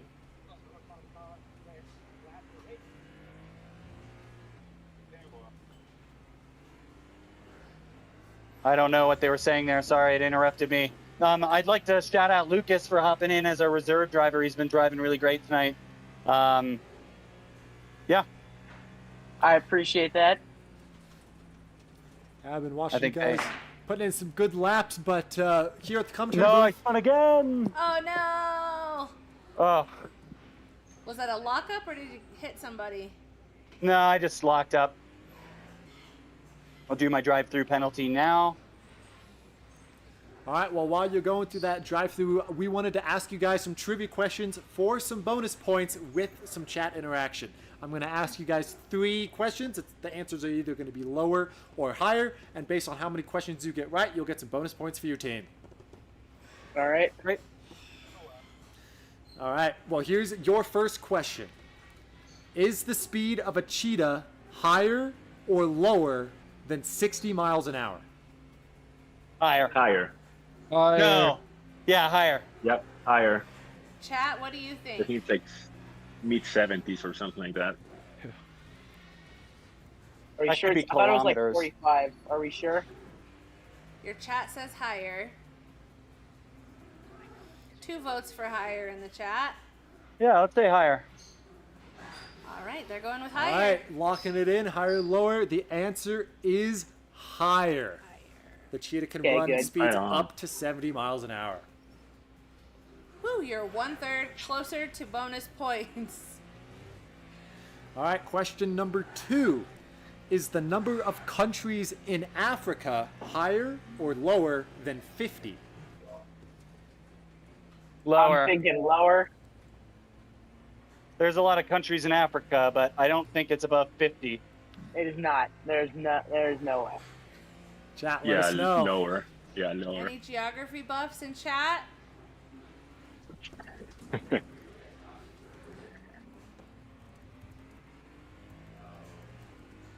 Your chat says lower. Yeah, You guys want to lock that in? Yeah. I Yep. think so. Locking in lower than 50. The answer is higher. There are No. 54 countries in Africa. No way. 54, barely No higher. way. I would have guessed lower too, though. I'm with you guys on that one. Yeah, I was thinking like lower 40s. I was thinking 30 something. Yeah. Oh well. All right, we've got one more question for you. All right. Is the year the Titanic sank higher or lower than 1920? Lower. 1912. Yep. Yeah. It was before World War One. All right, you I mean, want to we're lock gonna that check in? On my with chat birthday on just to- 1912. We're gonna check with chat just to be sure, but you guys seem Yeah, pretty. you guys seem pretty confident in this solid. one. Yeah, it was before World War One because World War One. Yeah, wasn't it like July 9th, 1912 or something like that? We have an exact I date. don't remember. Yeah. April 14th. I've watched Titanic way too many 1912. times. All right. Well, Somebody in chat said it happened in 2008. Yeah, and the moon landing's that, fake. that, you know, interesting. all right. Well, you guys are locking in lower, and you guys are correct. It is 1912. And for those of you wondering, it was April 15th, 1912. April. 15. All right. God I'm glad damn to it, hear. I knew it was Yeah. close. You were close. You were very close. I am very surprised. All right. Well, you guys have any last messages to your chat as we leave you guys here to the end of the race? You got a bunch of fans cheering you guys on. Yeah, Coming thanks for so you, much Al. for watching. Love our fans. Yeah, we need more teams to join us. Yeah, hopefully we can get 1 or 2 more teams before the end of the season. So if you're tuning in and have a setup at home, join us.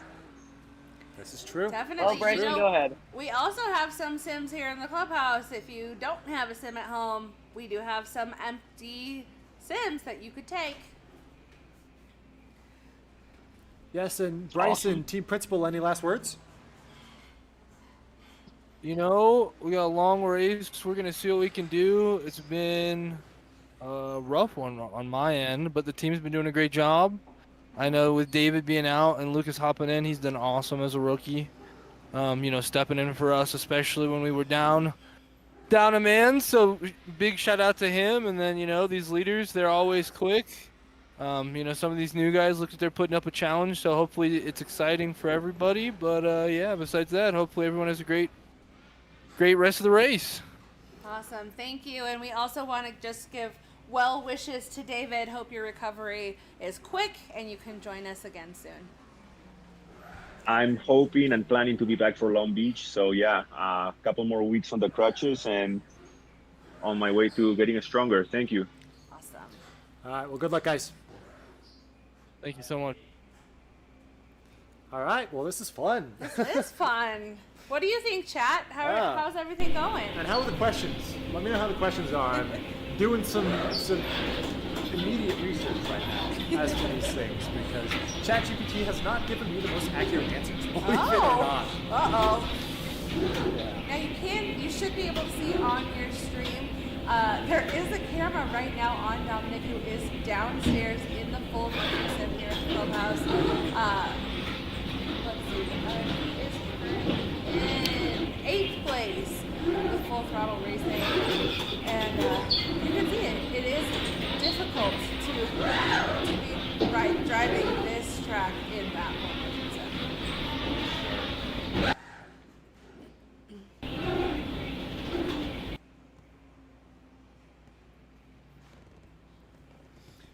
You don't have to be from Colorado.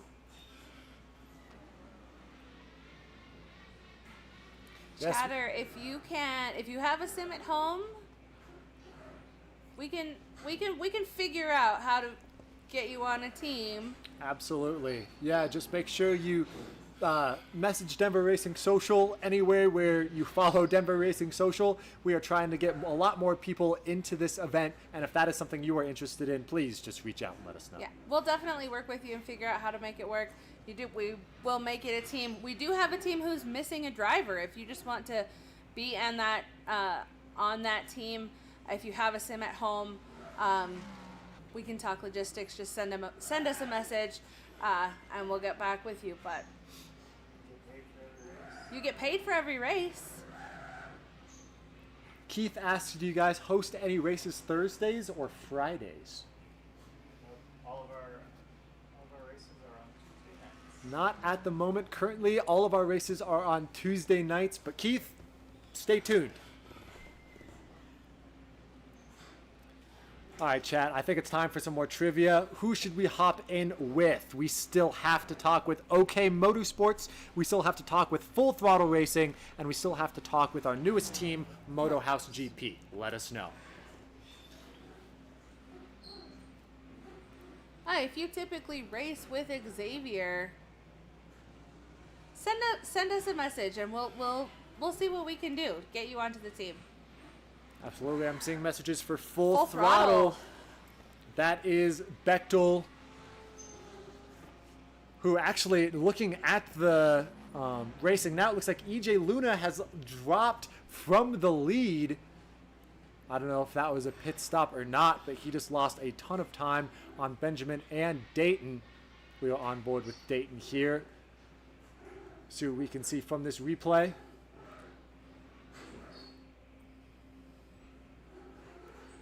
Looks pretty clean from Dayton. Yeah, there's some pretty close calls with these GT3 cars, though. That is for sure. All right, I'm thinking we are going to go ahead and hop in with Full Throttle, ask them some trivia questions, and go from there.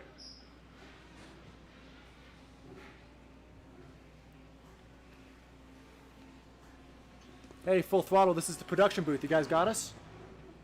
Yep. All right, how are you guys doing now? We're 51 laps into this race. Hanging in there. Yeah, just trying to stay strong. All right, well, we've got some fans for you guys in the chat, and that means we've got some trivia questions we're going to ask you. I'm going to ask you 3 different questions. They're all going to be either higher or lower, and based on how many questions you get right with chat as your support, you'll get some bonus points for your team. Are you ready? All right. Yep. All right, first question. Is the length of the Great Wall of China higher or lower than 15,000 kilometers? Kilometers. Chat, let us know. What do you think? Help your team out. Higher or lower than 15,000? I don't even know in miles, much less kilometers. Yeah, I don't even have a guess.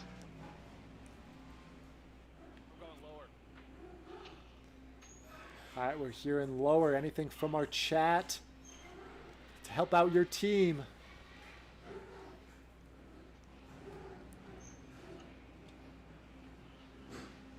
Well, your fans were in the chat. Where'd you go? Oh, lower. Lower. We're getting 2 lowers. And you have one higher. All right. All right, 3 for lower, 1 for higher. You guys want to lock in lower? Yeah. Yeah. All right, and the answer is higher. The total length is 21,000 kilometers. All right. Well. All right, question number 2. Is the current world population higher or lower than 7.9 billion people?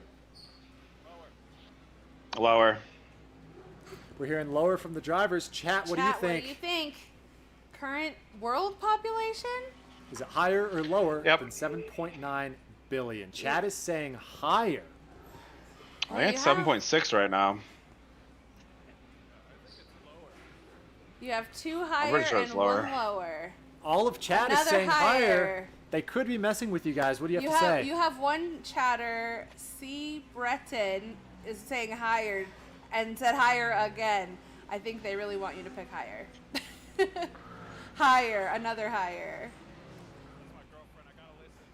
Oh. You guys want to lock it in? You want to say higher or lower? Higher. We'll go higher then. All right, chat. All right. You've influenced the decision, and the answer is higher. Yay, good the job, population chat. is around 8 billion as of 2025. Ah. It's a lot of people.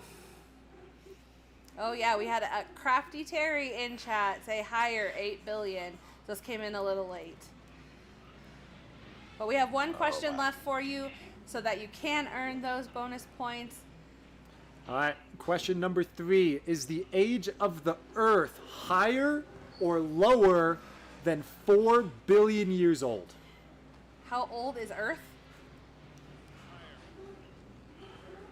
I'm pretty sure that's higher. Chat is saying higher, older than 4 billion years. Chat, let us know. We've got 1 lower and 1 higher in the We chat. got another higher. Coming up behind you, Dominic. All right. I'm gonna take you outside or inside right here. Yeah.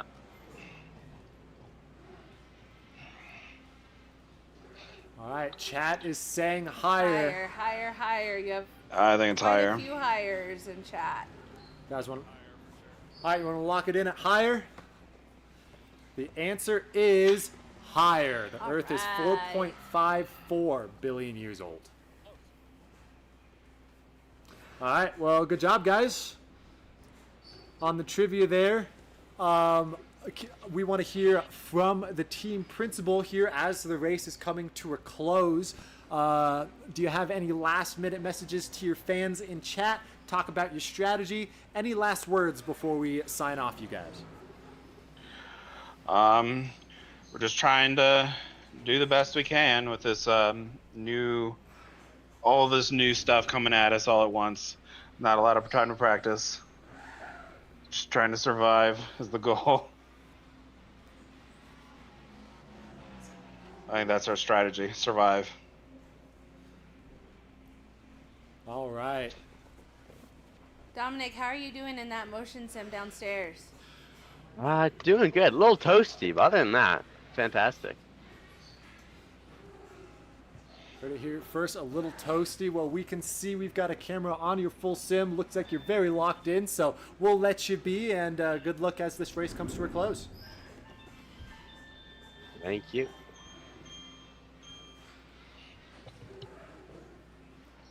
All right. All right. We do have more messages for Full Throttle. We will get them to, we'll get your messages to the racers. You guys are crushing it. Keep it up. Take a look at that on the screen. That's Xavier Williams for Moto House GP. Sorry to cut you No, off you're there, but fine. that He is off the track. looks like he was right behind one of those Full Throttle racing cars and just loses it. These cars are very sensitive, accelerating out of these corners, so And getting onto that grass. absolutely. That grass, it just makes you slip. I mean, we're an hour and 45 into this race. We got Bechtel currently sitting in the lead with Luna in second and Christian in third. So these guys are giving it all they got. They definitely are. All right, well, chat, we have 2 more teams to ask trivia questions to. Yeah. And those 2 teams are OK Motorsports and Moto House. Moto House, our brand new team. Chat, who do you want to talk to first?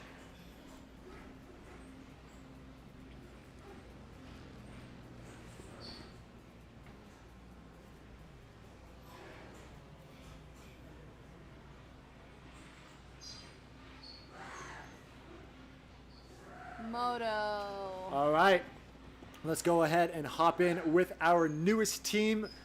We got Moto House GP with Xavier and Christian. Both of these guys have been absolutely dominant today. So let's go ahead and get them some bonus points, shall we? Definitely. And it looks like Xavier is in the pit lane, so perfect time. Or maybe it's not the perfect time if he's coming out on cold maybe tires. not. Maybe we should check out his Xavier's outlap here before we hop into the chat with him. We are on board with Xavier, and we have heard time and time again from all of these drivers that these cold tires are rough. So no pressure, Xavier, but let's see what kind of lap times you can bust out here. Navigating that traffic and on cold tires, it's got to be hard. That's dangerous. I would be a little scared right now if I was Xavier. Definitely.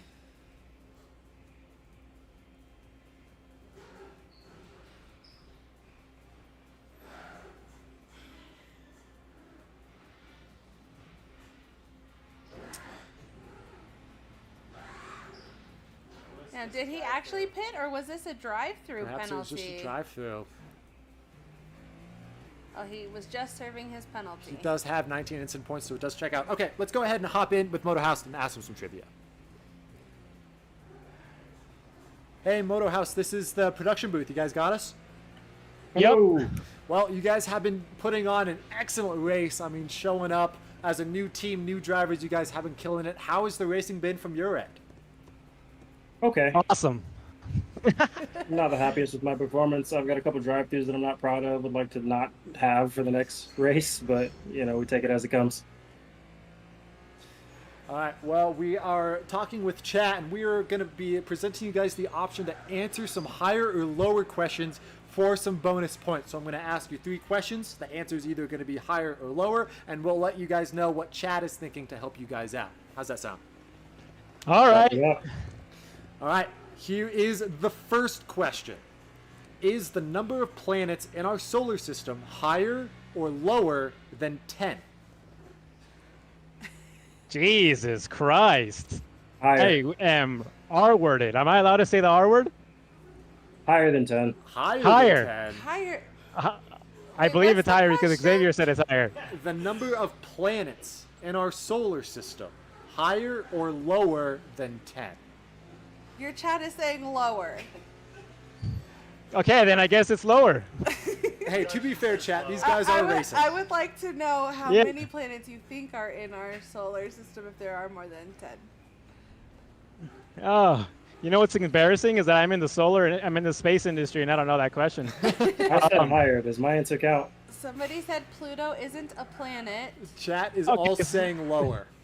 And Lower. tell him Keith said lower. Lower, it's lower. It's lower then. Help from the chat. Lower. You guys want to lock it in lower? Lock it in lower. Okay, good. The answer is lower. Hell yeah, Keith. Hell yeah, brother. Thank you, chat.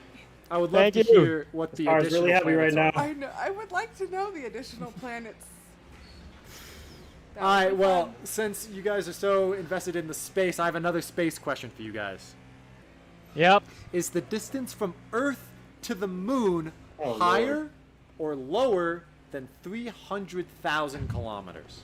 Oh my god, dude. I don't know what a kilometer is, brother. Can I get help from the chat? Chat, help us out. Chat, What do you guys let think? him Is it know. higher or Give lower me than the answer. 300,000? Google that shit.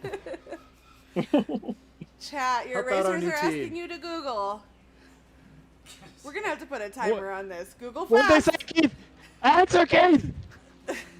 Keith, your racers are calling you out. What's the answer? This is kilometers. Yeah, hurry up, Keith. Chat is saying higher. Is the distance Higher. from Earth to the moon Higher. higher or lower than Higher. 300K? We trust chat Higher's around the here. answer. Higher's the answer. They're saying higher, but now chat's But saying someone said lower. Are you lower. guys sure? Oh, you fuck. Wait, who in the chat? Who in the chat? Because it might be sabotagers. Keith said lower. It's Vagrant lower. said higher. Vagrant said trust Keith. higher. Keith is now saying higher. Oh, Okay, no, it's he said higher. It's higher. It's higher then. All right, you guys want to lock it in? Yeah, lock it in. All right, they're locking it in. The answer is higher. Ooh, Yeah, brother. 80,000 kilometers. come on, chat. We see you. All right, and then the final question for you guys is was the number of people living on Earth in 1900 higher or lower than 3 billion? Higher. We're not locking that in, by the way. We are not locking that chat, in. Chat, Yeah. let us Come on, know. chat. What do you think? What does the chat say? Keith. What did Keith say? We're still waiting on Keith's answer here. Is the amount of people living on Earth in 1900 higher or lower than 3 billion? Chat, let us know. Keith said lower. Lower. It is. Lower's the answer. Locking Lock that it in. baby. All right, drivers are saying lower. Chat, let us know. Keith is saying lower again. Keith said lower. Keith said higher. Keith said lower. Wait, what? So what? Keith- What's the... Keith, I swear to God, dude, if I you're think fucking me up. Chat might be trying to throw He you off hasn't here. answered. This You is what fucker. This is what your chat is saying. Your chat said. I'm gonna make you take a shot, dude. See, any of these answers are wrong. So what is Keith's last answer? All right, I lower. spoke to Keith. He said lower. Okay, the answer is lower. All right, locking it in. The answer is lower. Awesome Let's go. job. Hell yeah, brother. 6 billion. Get that guy a Motorhouse jersey. Absolutely. Well, you guys have been killing it. A brand new team.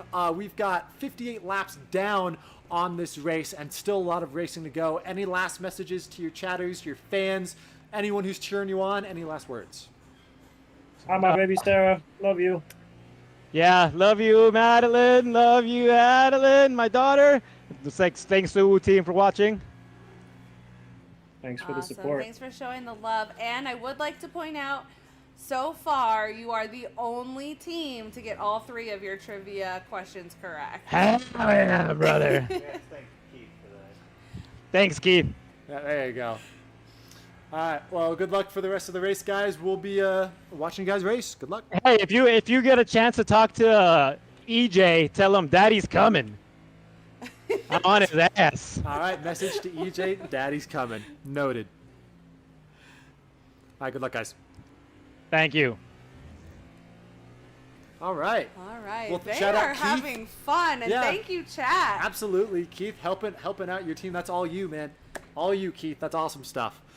But that is our 4th team, so we only have one more team to ask trivia questions for. And this race, the timer's ticking down. It is. It is. We are closing up on this race. And, you know, the gaps between some of these drivers is significant, and some of them are still really close. 3 points for Moto House, Dumbledore said calmly. I like that. It's a good reference. Love that.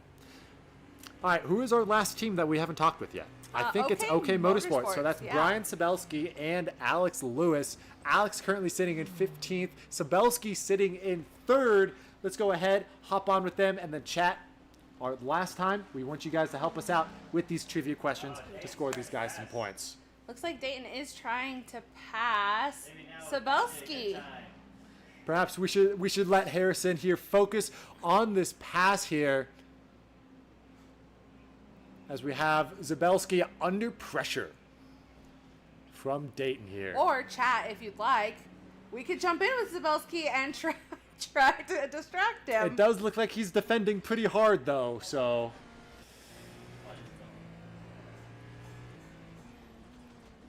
On board now with Sabelski, and I'm sure he's just got a rear view mirror full of Dayton Harrison. He definitely does. That metallic purple and gold livery is just, that's all he sees behind him. That livery, though, chef's kiss. It is beautiful. Beautiful. And the tires, the gold rims, that's like, it's just beautiful. Some great looking cars. Definitely. All right, chat. Chat is now asking Keith, who has been the trivia head in this stream, is Keith going to be helping out this team or not? I don't know. It looks like Zabelski's got his hands full right now, so I think we wait a couple more, maybe a minute or two, until there's a little less pressure on his shoulders here from Dayton Harrison there in that Cadillac. Brian, OK Motorsports is actually the only team on the grid now racing the BMW car. Not that makes a huge difference in the actual racing of these drivers, but it is something to note. 2 different manufacturers battling it out. And like we said, Brian Sabelski coming into this race won the Daytona Endurance race, so he is looking pretty good here, sitting 3rd. And when we talked to him earlier, we did hear that he does have a different strategy than all of these drivers. He does, and it seems that he also has a different strategy than his teammates. So I'm not sure if they planned that out, if that's just because he's been practicing and he knows that that's what he wants to do, but that definitely seems to be different. Absolutely. So you can see Brian getting around that traffic car in that Lamborghini. Let's go ahead and ask the final trivia question, shall we? All right, let's hop in with OK Motorsports. Hopefully it's not too intense for Brian here. Chat, we're going to be leaning on you. Or maybe just Keith. OK Motorsports, this is the production booth. You guys got us? Yep. All right, well, before we start asking you guys some trivia questions, I want to know, how is the race been going for you guys, and how are you guys feeling right now? Brian, we're currently on board with you. Strategy may not have worked out as well as I'd hoped, but we're hanging in there. Any thoughts or comments on full throttle in your rear view? No, Dayton's racing me hard, but he's doing it clean, so I got no complaints. Good. That's what we love to hear. All right, well, Love we clean are races. going to be asking you guys some trivia questions. We're going to ask 3 questions. The answer is either going to be higher or lower, and we will be looking to chat to help you guys answer these questions for some bonus points for your team. How's that sound? Sounds good. All right. Sounds good. First question. Is the weight of an adult blue whale higher or lower than 100 tons? It's higher. Driver's saying higher. Chat, let us know what you think. Yeah, I agree. An adult blue whale. They're saying higher or lower than a ton? So it weighs heavier than 100 tons. Oh, 100 tons. Chat, let us one. know. 200,000 pounds? Yeah, it's more than that. You know, I'm very surprised that these drivers could do all this math while they're driving. Oh, Dayton just went wow. off track. I think he spun by himself. I didn't get a message. I hit him. It did look like he just got loose, but that is some solid racing, Brian. All right, we got one chat saying higher, one chat saying lower. Thoughts? We're going to stick with higher. Higher? All right, drivers are sticking with higher. The answer is higher. It can weigh up to 200 tons. Good job. Good job, guys. All right, question number 2. Is the circumference of the Earth's equator, higher or lower than 20,000 kilometers? 20,000 kilometers. It's lower. Lower. It's lower. Chat, let It's us know. about 6,300 kilometers. Or 6,300 times pi, so 9,000.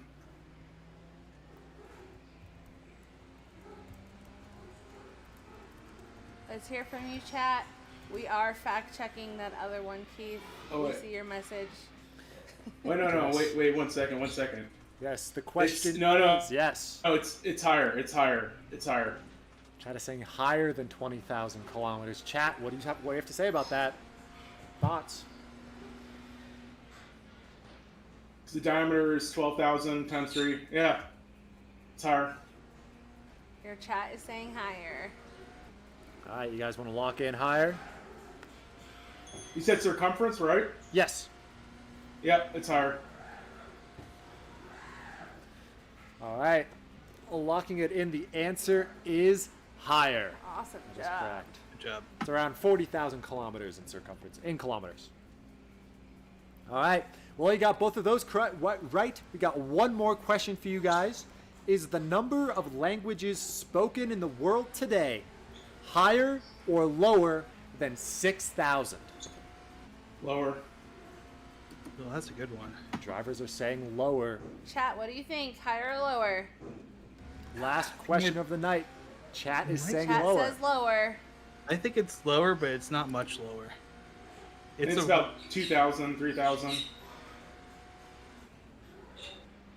Sorry, I'm trying to snake my way through traffic here. Oh, and we just saw Alex hit a wall.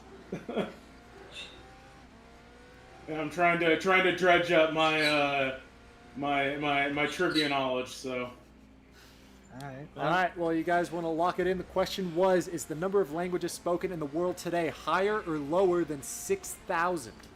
Chat is saying higher. You got one higher, one lower. I'll trust Alex on this one. We'll go with lower. They're going lower. Okay.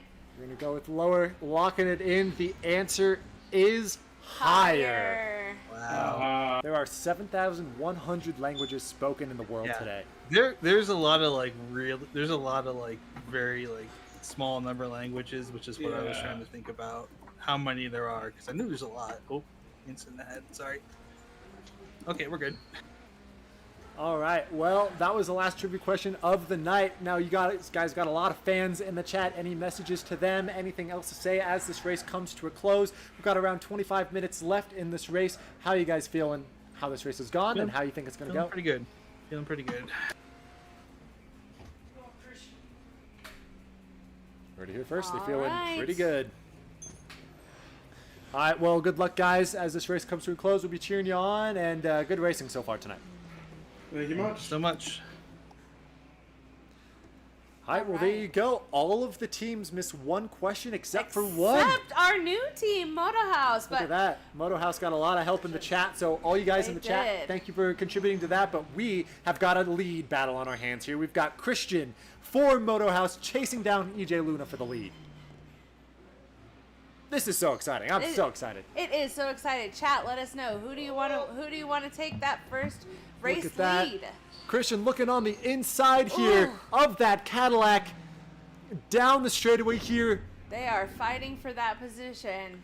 Christian is here for it. Christian is holding that Cadillac up to the outside. He's got the sends pass. Sends it in deep here on EJ. EJ going to be looking for the switchback here, but you got a traffic car splitting the traffic car. And it's going to be Christian with the pass, but I don't think EJ Luna's done. Is now in that slipstream, going across the start-finish line, going to be taking that left-hand turn, a very bumpy turn in all of these drivers, hugging the inside line. Look at that outside line EJ's from Luna. got the pass. These guys are battling hard. EJ Luna, though, is going to hold that lead in front of Christian, but Christian's going to go right back at him. What a battle. Christian and Luna, both of these drivers have been battling hard and racing really well. So this is the culmination of this entire race, 2 hours of racing, and our lead is separated by 3, 4, 5 tenths of a second. That is so exciting, and we know that we have a lot of Moto House fans in our chat. Especially fans for Christian. Christian looking for his opportunity to shoot it up the inside or outside. Look at that. Christian peeking his nose to the inside, but he's not quite going to get there. Luna is going to hold him off there, but really clean racing from Christian. Doesn't want to take him out, but does want to get that pass done. He definitely is going to be pushing, taking a different racing line to try to get around. Looks like he's making that pass. Christian on the inside. Looks like EJ's going to let him by. Both of these guys super experienced race car drivers, and you can just tell by the way they're battling each other, giving each other space. We've got a car sideways up in the front. That's going to affect Christian. Christian gets into the back of the spinning car. That is so unfortunate. EJ Luna is going to run away with it. Christian gets back on the track, but loses that gap. Is now 2 seconds, almost 3 seconds behind, and we had a lap car spinning in front of our leaders. That is so unfortunate. We are on board here with Lucas for the Scuderia Monaco team, trying to get back on the track here. And yeah, it just gets loose around that corner. And Christian just not sure which way to go to get around him, and just doesn't make his decision soon enough. And this was another racer that he hit. This was Alex Lewis that lost control and got in front of Christian. Wow, what a moment there. A close battle for the lead. Christian, though, loses a couple seconds on our leader and is not able to avoid the spinning lap car. That is unfortunate for this brand new team. New driver, new team. That is just what you hate to see. It definitely is. Got another replay. And he did make contact. As unfortunately, luckily for us, the drivers will not be dealing with damage on these cars, but that will definitely slow them down. As we see, Christian is now 22 seconds behind EJ. Yeah, and that did also give him incident points. Not enough to cause a drive-through penalty, but it did affect lessen his that race. battle Yeah. for first and second. That is very crucial. I mean, that was a battle for the lead, and just that small mistake, now EJ Luna's got a 20-second gap over Christian, who still has the fastest lap of this race, but unfortunately is going to have to make up a lot of time here in 20 minutes. Chat, that was crazy. I mean, like, we can't deny. Battle for first, lap traffic came into play. Something we didn't really see at Daytona, but let us know what you're thinking there. That is some crazy racing. You know, we do still have about 20 minutes left of this race. A lot can still happen in this last 20 minutes. EJ's just got to keep it solid, but from everything we've heard from him, from his team, he sounds like he's just really solid. And again, talked about him at the very start of the race. He qualified last. 11 seconds off the qualifying time, and here he is in first, past every single driver, and we don't know if there's still another pit stop to go, but EJ is holding strong in first place. He definitely is. Just Chat, wild. let us know. We rooting for EJ? Did we really want that pass from Christian?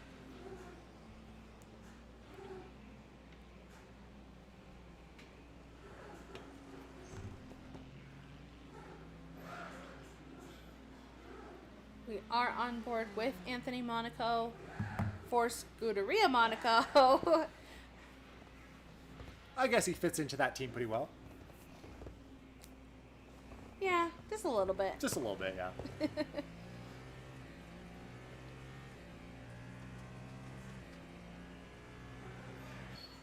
Doesn't look like he has any traffic.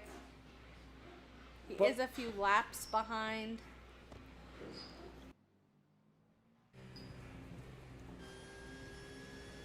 All right.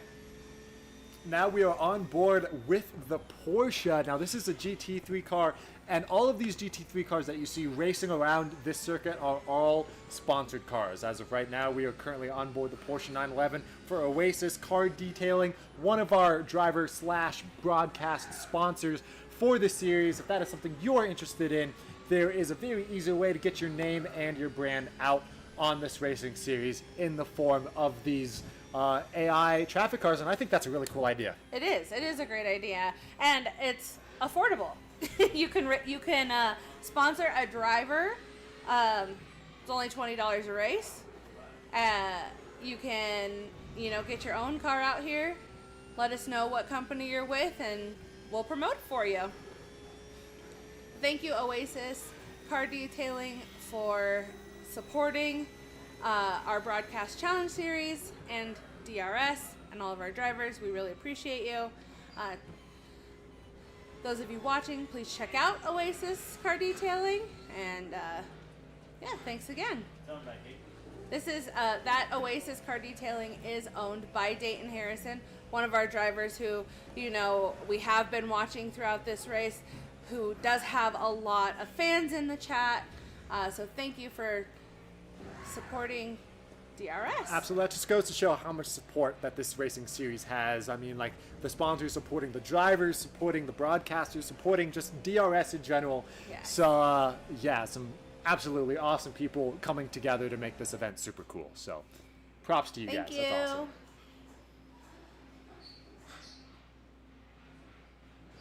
There's our 360 motion sim here at the DRS Clubhouse. If you take a look at that, you can see how bumpy that track actually is. Oh yeah, I mean, like, if you don't understand how bumpy Sebring is, you can just take a look at how bumpy the sim is looking right now. I mean, like, it does not look smooth, that's for sure. It definitely does not. And navigating that and traffic cannot be easy. Now on board with Dominic Wilder, he is currently in that 360 motion setup, currently sitting in 9th.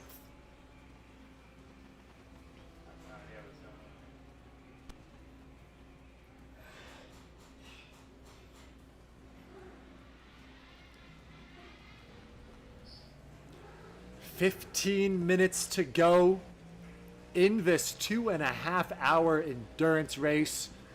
And we've seen entertaining battles throughout the whole night. We definitely have. Thank you, chat, for joining us, for being here with us, for supporting your drivers. For answering trivia questions, even though the answers were right and wrong. Yes, one of our favorite things to do as broadcasters when we commentate these races is interact with you guys in chat. So I just want to say, or on behalf of both of us, thank you guys for just coming out and enjoying the stream, because we've just had a great time watching some great racing. Definitely. Thank you for chatting with us. We're happy to send your messages to the drivers. And we like to cheer on all of our drivers as well.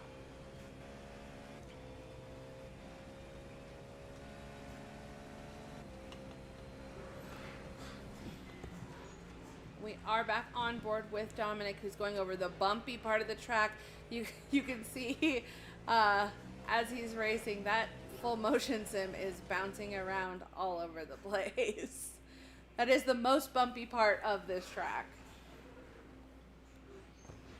And not to mention, as you can see, he just hit the brakes there, and the front of that simulator just dove down into the ground, which is a hard feeling to describe to someone who's never experienced it. So if you've never experienced a 360-degree simulator, highly recommend DRS. Definitely. Feels like a roller coaster. It is a lot of fun. We do have multiple locations. We are here in Centennial at the moment. There is also a location in Lafayette. We have a mobile sim.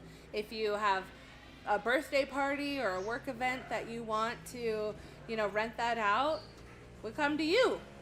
It's a lot of fun, and yeah, check it out. Visit the website. Send us a message on anywhere that you're streaming that you see us. We'll get back to you, but we'd love to give you the opportunity to be in this full motion sim, in our other sims, in our mobile sim, or become part of our racing series.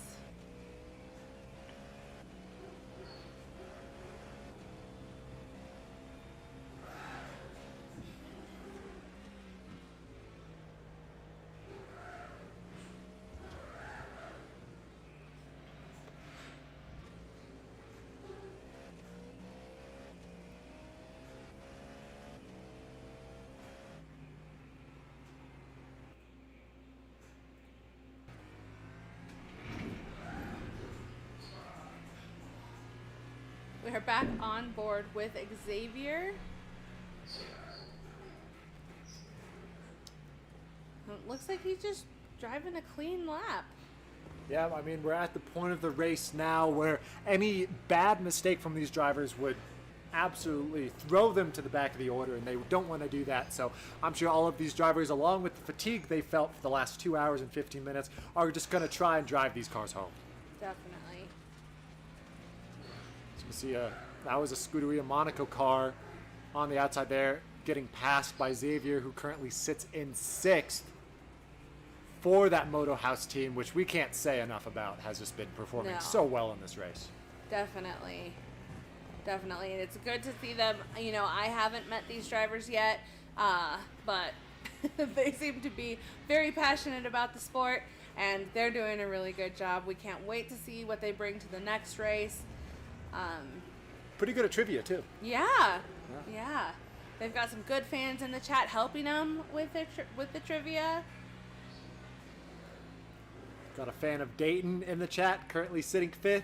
He's put together a very good race. We heard that the strategy didn't quite work out in his favor. We did see him pit super early in this race, and that put him on a different cycle than everybody else. And he currently sits 5th after that. But keep an eye on that gap between 1st and 2nd. I've seen Christian has been making up a little bit of time on 1st place. Now, he only has around 10 minutes to try and make this pass happen on EJ Luna, who is currently 20 seconds ahead. But that is a number to keep an eye on as this race comes to a close.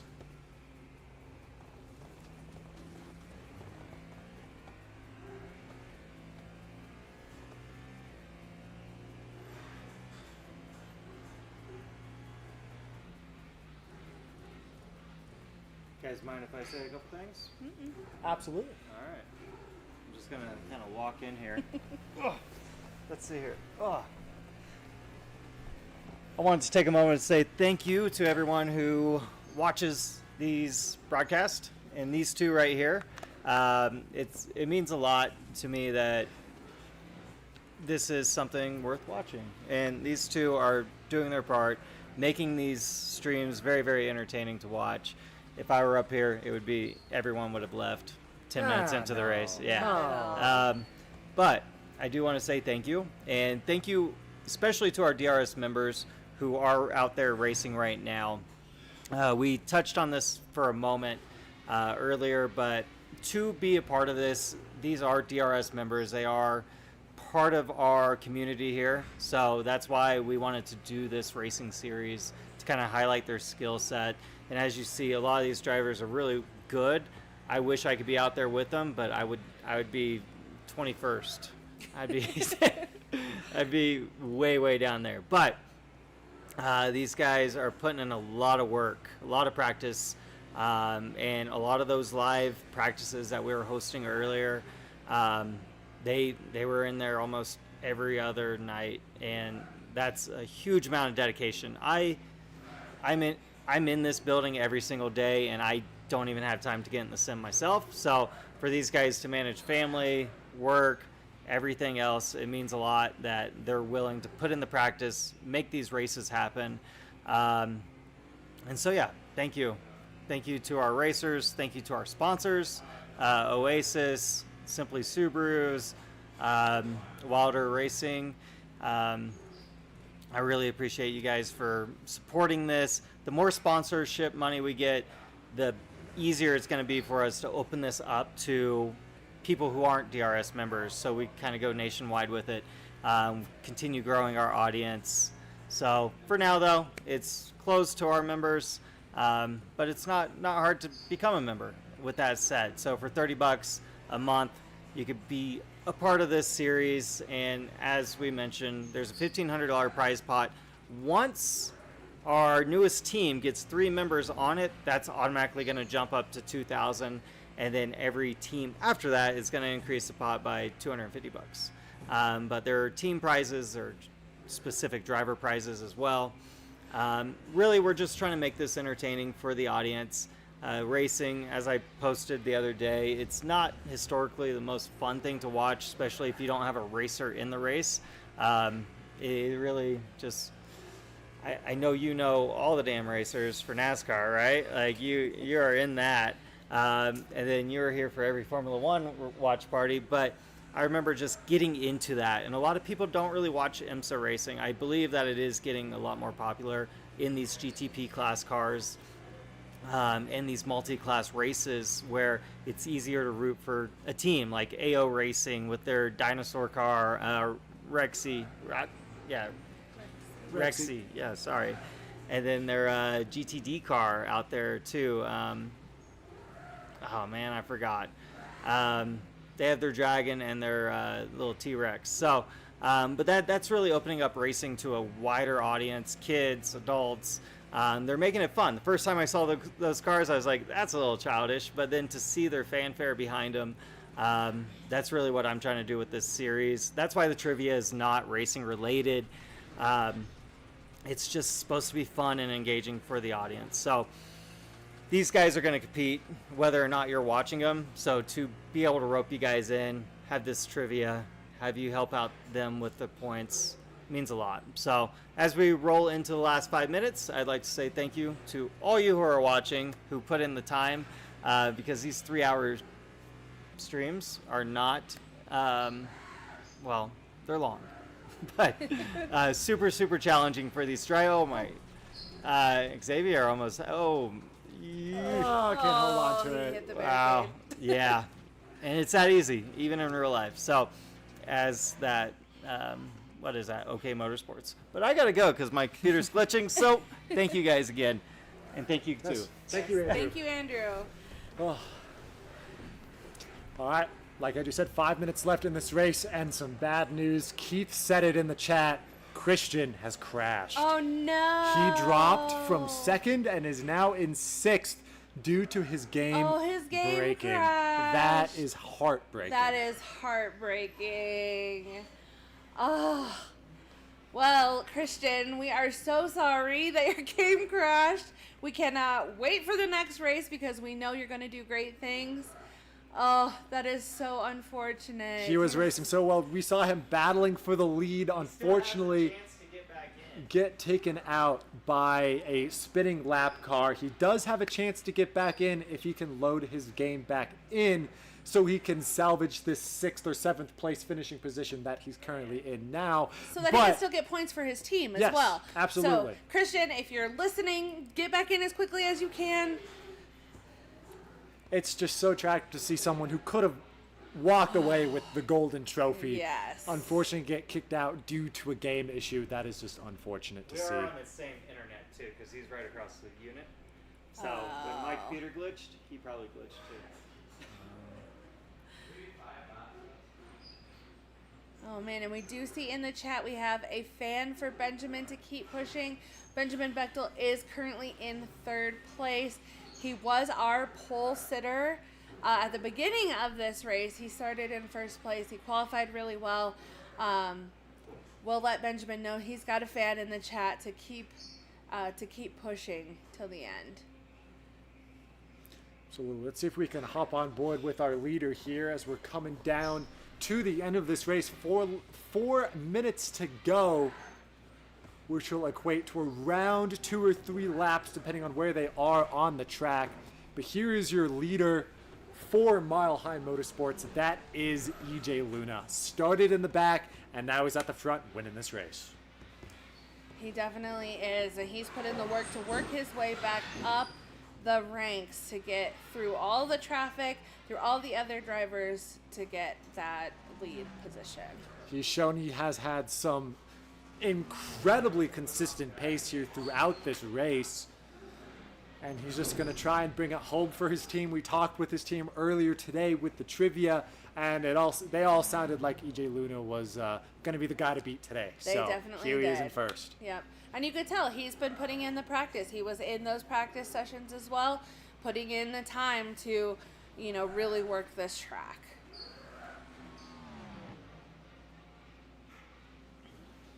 I did take a quick glance at our incident points.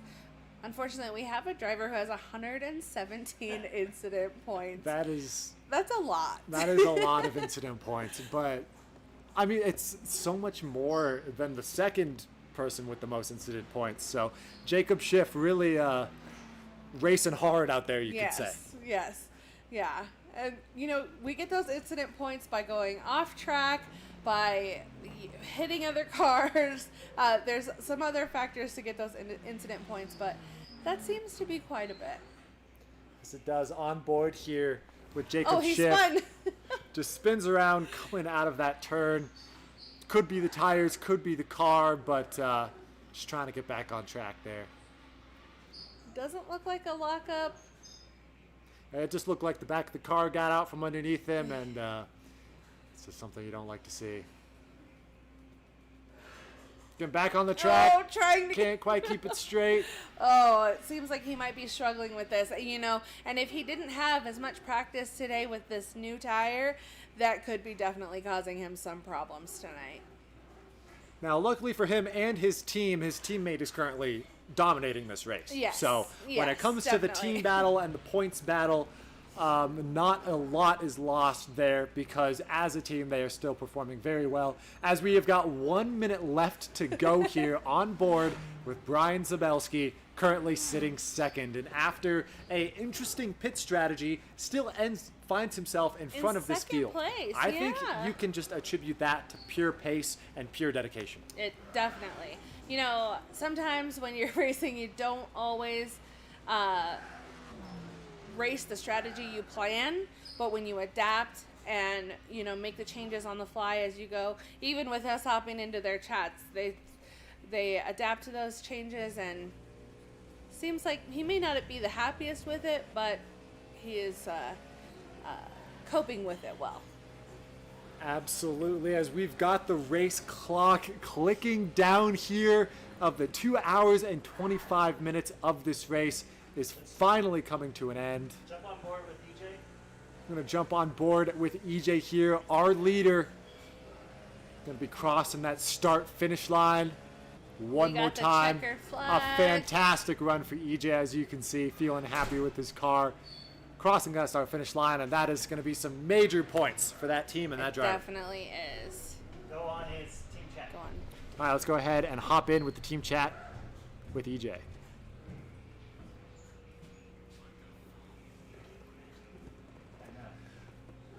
All right. Mile High Motor Club, you guys got us? Sure do. All right, well, with the race coming to an end, EJ, how are you feeling after that victory? Pretty good. I think we still got some guys on track, so might want to give it a minute. Yeah, everyone's slowly finishing this race, but EJ, we saw you qualify at the very back of the field, drive all the way up through, and with a great strategy, ended up bringing home the win. How are you feeling right now? Man, I feel freaking amazing. I don't know how I got to the lead, but you know what? I just minded my business, tried to keep it clean, and did exactly as I told you guys earlier. Made it to the finish. Yeah. Good. It looks like your strategy paid off. Oh yeah, pit strategy. That first pit stop, I didn't know if it was gonna make it to the end, but it ended up working it out, and I still have a little bit of fuel left, so probably gonna burn it down here in a sec. All right, well, congratulations, EJ. Fantastic stuff. Yeah, thank you guys so much. Appreciate all the Congrats, viewers. EJ. Nice race, bud. All right, so we are currently with Christian right here, as we saw, lost some connection in your race. You were running a fantastic race, man. Tell us how that went for you. Connection. Yeah, that's just so unfortunate. It was a great race. I'm gonna get a beer real quick because I need it. What do you have to say to your Then I gotta- teammate, Xavier, who's out there right now just wrapping up? Major delay. Yeah, I mean, we Xavier saw. crushed it. Yeah, Xavier, you're just. I have like a crazy delay. Yeah, just do 1 year. That's just off screen. Oh. But yeah, what do Yeah, you have to say to Xavier out there? Good job, Teammate. Xavier. Crushed it. We'll do better next time. Yeah, here, let me get Xavier on the mic here. Hey Xavier, it's the production booth with Christian. Can you hear us? Yep, I can hear you. All right. Here, let me Christian, what do you have actually to say? put these headphones on Christian. Oh, you got live feed right there. Gotta go ahead and pit so I can hear you guys. We'll do better next time, Xavier. Good race though, dude. Hey, it's all good, brother. All good, brother. Don't worry We'll do about better it. on the next one, I promise. You got a P5 though. You hell kicked yeah. ass, bro. You kicked ass. And I appreciate your encouragement. My shoulders hurt. My foot is numb. It's my first endurance race, and I couldn't be happier with the finish. Oh yeah, man. This We'll get all the team principals in a group real quick. Cool. Can you pull them into this? All right, I'm gonna pass it back to the guys here. Yep. Streaming going on here. It's hard. I'm gonna go sit off camera. Drink this beer. All right, let's go ahead and get all these team principals in here. Tough break. Tough break. They glitched over here too. Thank you to the chat. We see See you. what- We will relay your messages to our drivers. All right, team principals, we just want to get you guys all in a chat after the end of that awesome race. Let us know, how did that go? I mean, like, that was just some great racing. It was a battle, man. Just avoiding all the AI, trying to keep it clean. Yep. Yeah, I think I got taken out pretty early, but worked my way back. Had a bunch of incidents. Still almost caught Brian with 2 drive-throughs. So I have the pace. I just need to work on consistency, I think, which is true for most of the team. Yeah, that move you made in a hairpin wasn't very smart, and that's why what happened. I didn't mean to do that to you. I mean, I had the inside you were blocked by traffic. I'll look at the replay. Had a fine race. Yeah, EJ was just a rocket tonight. He had such good pace throughout, and just look at that incident count and the guys that finished 1, 2, 5, and 7 incidents respectively. So I think that's a big part of doing well around here is keeping that incident count down. Yeah, after talking with all of you guys throughout the race, what I want to know is all of you guys were dealing with the new tire model on iRacing. This was some of your first laps dealing with these new tires, and that ended up playing a big part in that race. So for those of you who were affected by that tires, let us know. How did that feel? Cold. Yeah, it was pretty tough coming out on cold tires. Very interesting. Learned a lot going forward with these new tires and kind of what works, what doesn't, and all those things. So you just kind of, it's one of those things you kind of have to do the thing to make it work. Definitely need to put a lot of practice into it. This pushes the car further from my kind of wheelhouse in driving style. So it's definitely an adjustment that I have to make before the next race. We just need all our drivers since we made a swap pretty late, and then the tire change really affected our setup tremendously. We had, I want to say, on average, like 6 setup changes within the last 15 minutes before we got started. So lots of trying to figure out the tires based on what we had practiced. We had probably 90 or so hours of practice time, and it felt like it was completely out the door between the AI and the tire model tonight for our team. So definitely the guys up front were wicked quick. EJ I saw a few times back in front, so definitely think some deserving winners win. Good job. I mean, the guys who are clean and they end up prevailing. The ones who make dirty moves end up trailing the leaders. So we'll see what happens at Long Beach. It's going to be a lot harder, a lot narrower, and hopefully a lot cleaner, but that's yet to be seen. And I think the AI are just going to make that even harder, but we'll see what happens. See you later, Keith.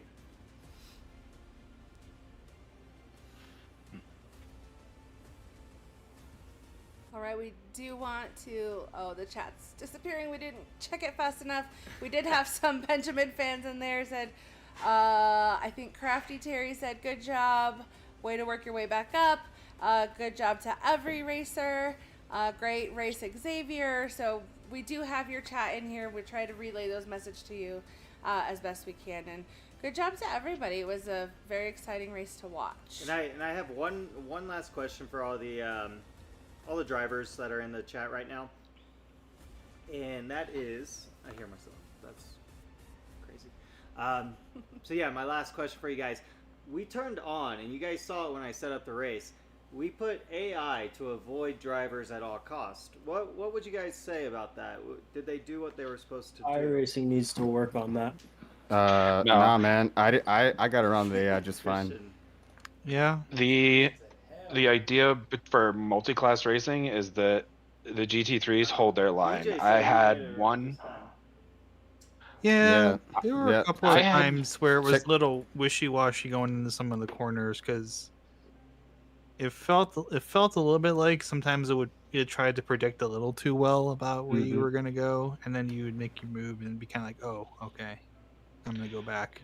So it did a little bit of that, but like most of the time, I think it was okay if you were just a little patient and like a lot of times the problem people get into these multi-class things, they try to force things, especially if they're in the faster class, and you just kind of have to, you gotta I would say you gotta build in a little bit of time, knowing you're gonna go through traffic and know, okay, some laps I'm gonna be slower, but yeah, for the most part it's fine, but there's definitely like 2 or 3 times where the car just jumped across in front of me. Yep. So yeah. I would rather they don't move, because then I know where they're gonna be. Also, they should be way faster. No 10%. Agreed on faster. I second that. I just think we should get to a point where we don't need them, but we don't need to have that conversation on chat. Yeah, I think, to tell you the truth, I think a lot of us Hey, were we're- having network issues and blipping out because there were a lot more things on the track. Let's end stream before we get into this conversation. Yeah. Interesting. Just because you have bad opinions that you like to voice loudly. One last question: Should we do rain for Long Beach? No. No. Nah. Absolutely Absolutely not. not. New, Sure, man. come No. on. Work on these tires. What? No. No. No. No. Come No. on. Like No. rain on street circuits is not very fun, even in real life, No. because Who what you said end up yes? getting. You guys didn't have fun tonight? We were in the rain today. No, come on, it's gonna be this No. game, right? We were in the Well- snow today, brother. Yeah, no shit, We can dude. leave it up to chat. You and no, we're not leaving anything up to chat. Chat can Right. think what it wants of me. If but you- we're leaving nothing up to Yeah, chat. if you've ever watched a real life race, a rain race Yeah. on a street circuit, it kind of becomes like a single file thing, and only the passing that really gets done. Yeah. is Long when Beach. people wipe out. Especially Long Beach Long is very Beach. tight. Yeah, Long Yeah. Beach is very tight. Yeah, So there's tight. there's very limited passing opportunities there. So Yeah. it would- The only passing opportunity is when it widens out before what is it, turn 7 maybe, and it widens at the end of the track, like midway through the Oh, track. yeah. That's like literally the only way to pass. Let's is just that. turn on damage. Let's just stop, babying Yeah. around the reel. How about we just start having some accountability Yeah. and just Agreed. turn on damage? Yep. I was gonna. That's Or what is that I'm another thinking. or is that another bad Dam- opinion, Ben? Please tell me Damage? that's another bad opinion. Damage. I mean, if Damage? you want to knock yourself out of the race with damage, go for Do you it. guys want I will. damage? Damage Uh, with With, like, unlimited with- fast with- repairs would be I think preferable. Yep. And The best of both worlds. I would rather not have the GT3 cars, but I know That is a lot of towing. I'm with damage. It with is a lot of AI, towing. for sure. Damage with the AI. I mean, if we're think gonna would be have good. damage, if we're gonna have AI, we're gonna have AI, right? So right. everybody can think whatever they want on that. And again, we've had this discussion, so I'm not gonna sit here and beat a dead horse. But at the same time, if we want to have good close racing, damage would have some accountability with unlimited Mhm. fast repairs, which would give you the opportunity to instantly enter back the race. If you have 2 minutes, I mean, you have 2 minutes. It's no Yeah. different than a drive-through. I think if that's your argument, right? From a FIA perspective, right? I mean, there's no difference in a drive-through, or if I have to be towed, I have to be towed. So be it, right? Because you're gonna have a fast repair. So, as well as it does add that layer. That's true. We of could have a safety car, complexity. according to chat. We could I do would safety love car and that. caution.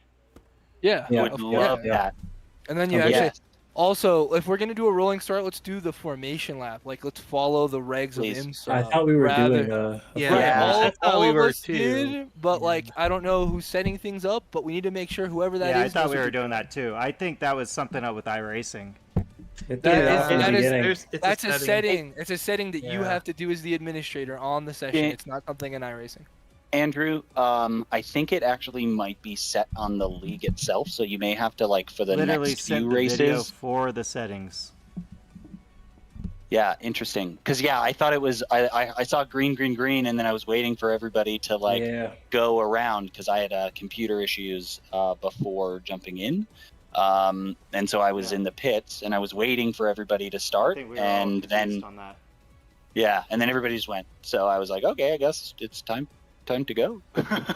Yeah, I had a slow start thinking that we were gonna do a full formation. Yo. Yep. So. All right. Damage for next race. Yeah. Damage with cautions. safety fast car repair. would be with cautions Cool. would be awesome. That would Yep. be awesome. Although it is Long Beach, so Who All right, fucking get some cares if practice we were in, gonna guys. add Thank you so range? much. I do appreciate you, and thank you to commentary. Thank you, guys. Yeah. Thanks for hosting. It was Yeah, fun. thanks, Yeah. commentary. a lot of fun. Trivia was fun. We'll end it there. You guys want Yeah. to close this out? Yes, sir. No, I'm glad you guys Hey, real liked quick. it. I run Moto House, and I just want to appreciate y'all for having us in here. This is my first endurance racing that I've ever done in my life, so I'm a big fan and appreciate y'all. Well, Oh, welcome. thank you. We're Welcome- happy welcome to have you. Yeah. Welcome to the party. Awesome. Yeah, I think that's where we're going to leave you guys. John from production signing off, and make sure you guys keep that trivia up.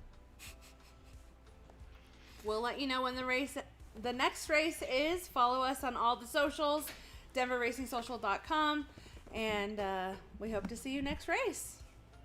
All right.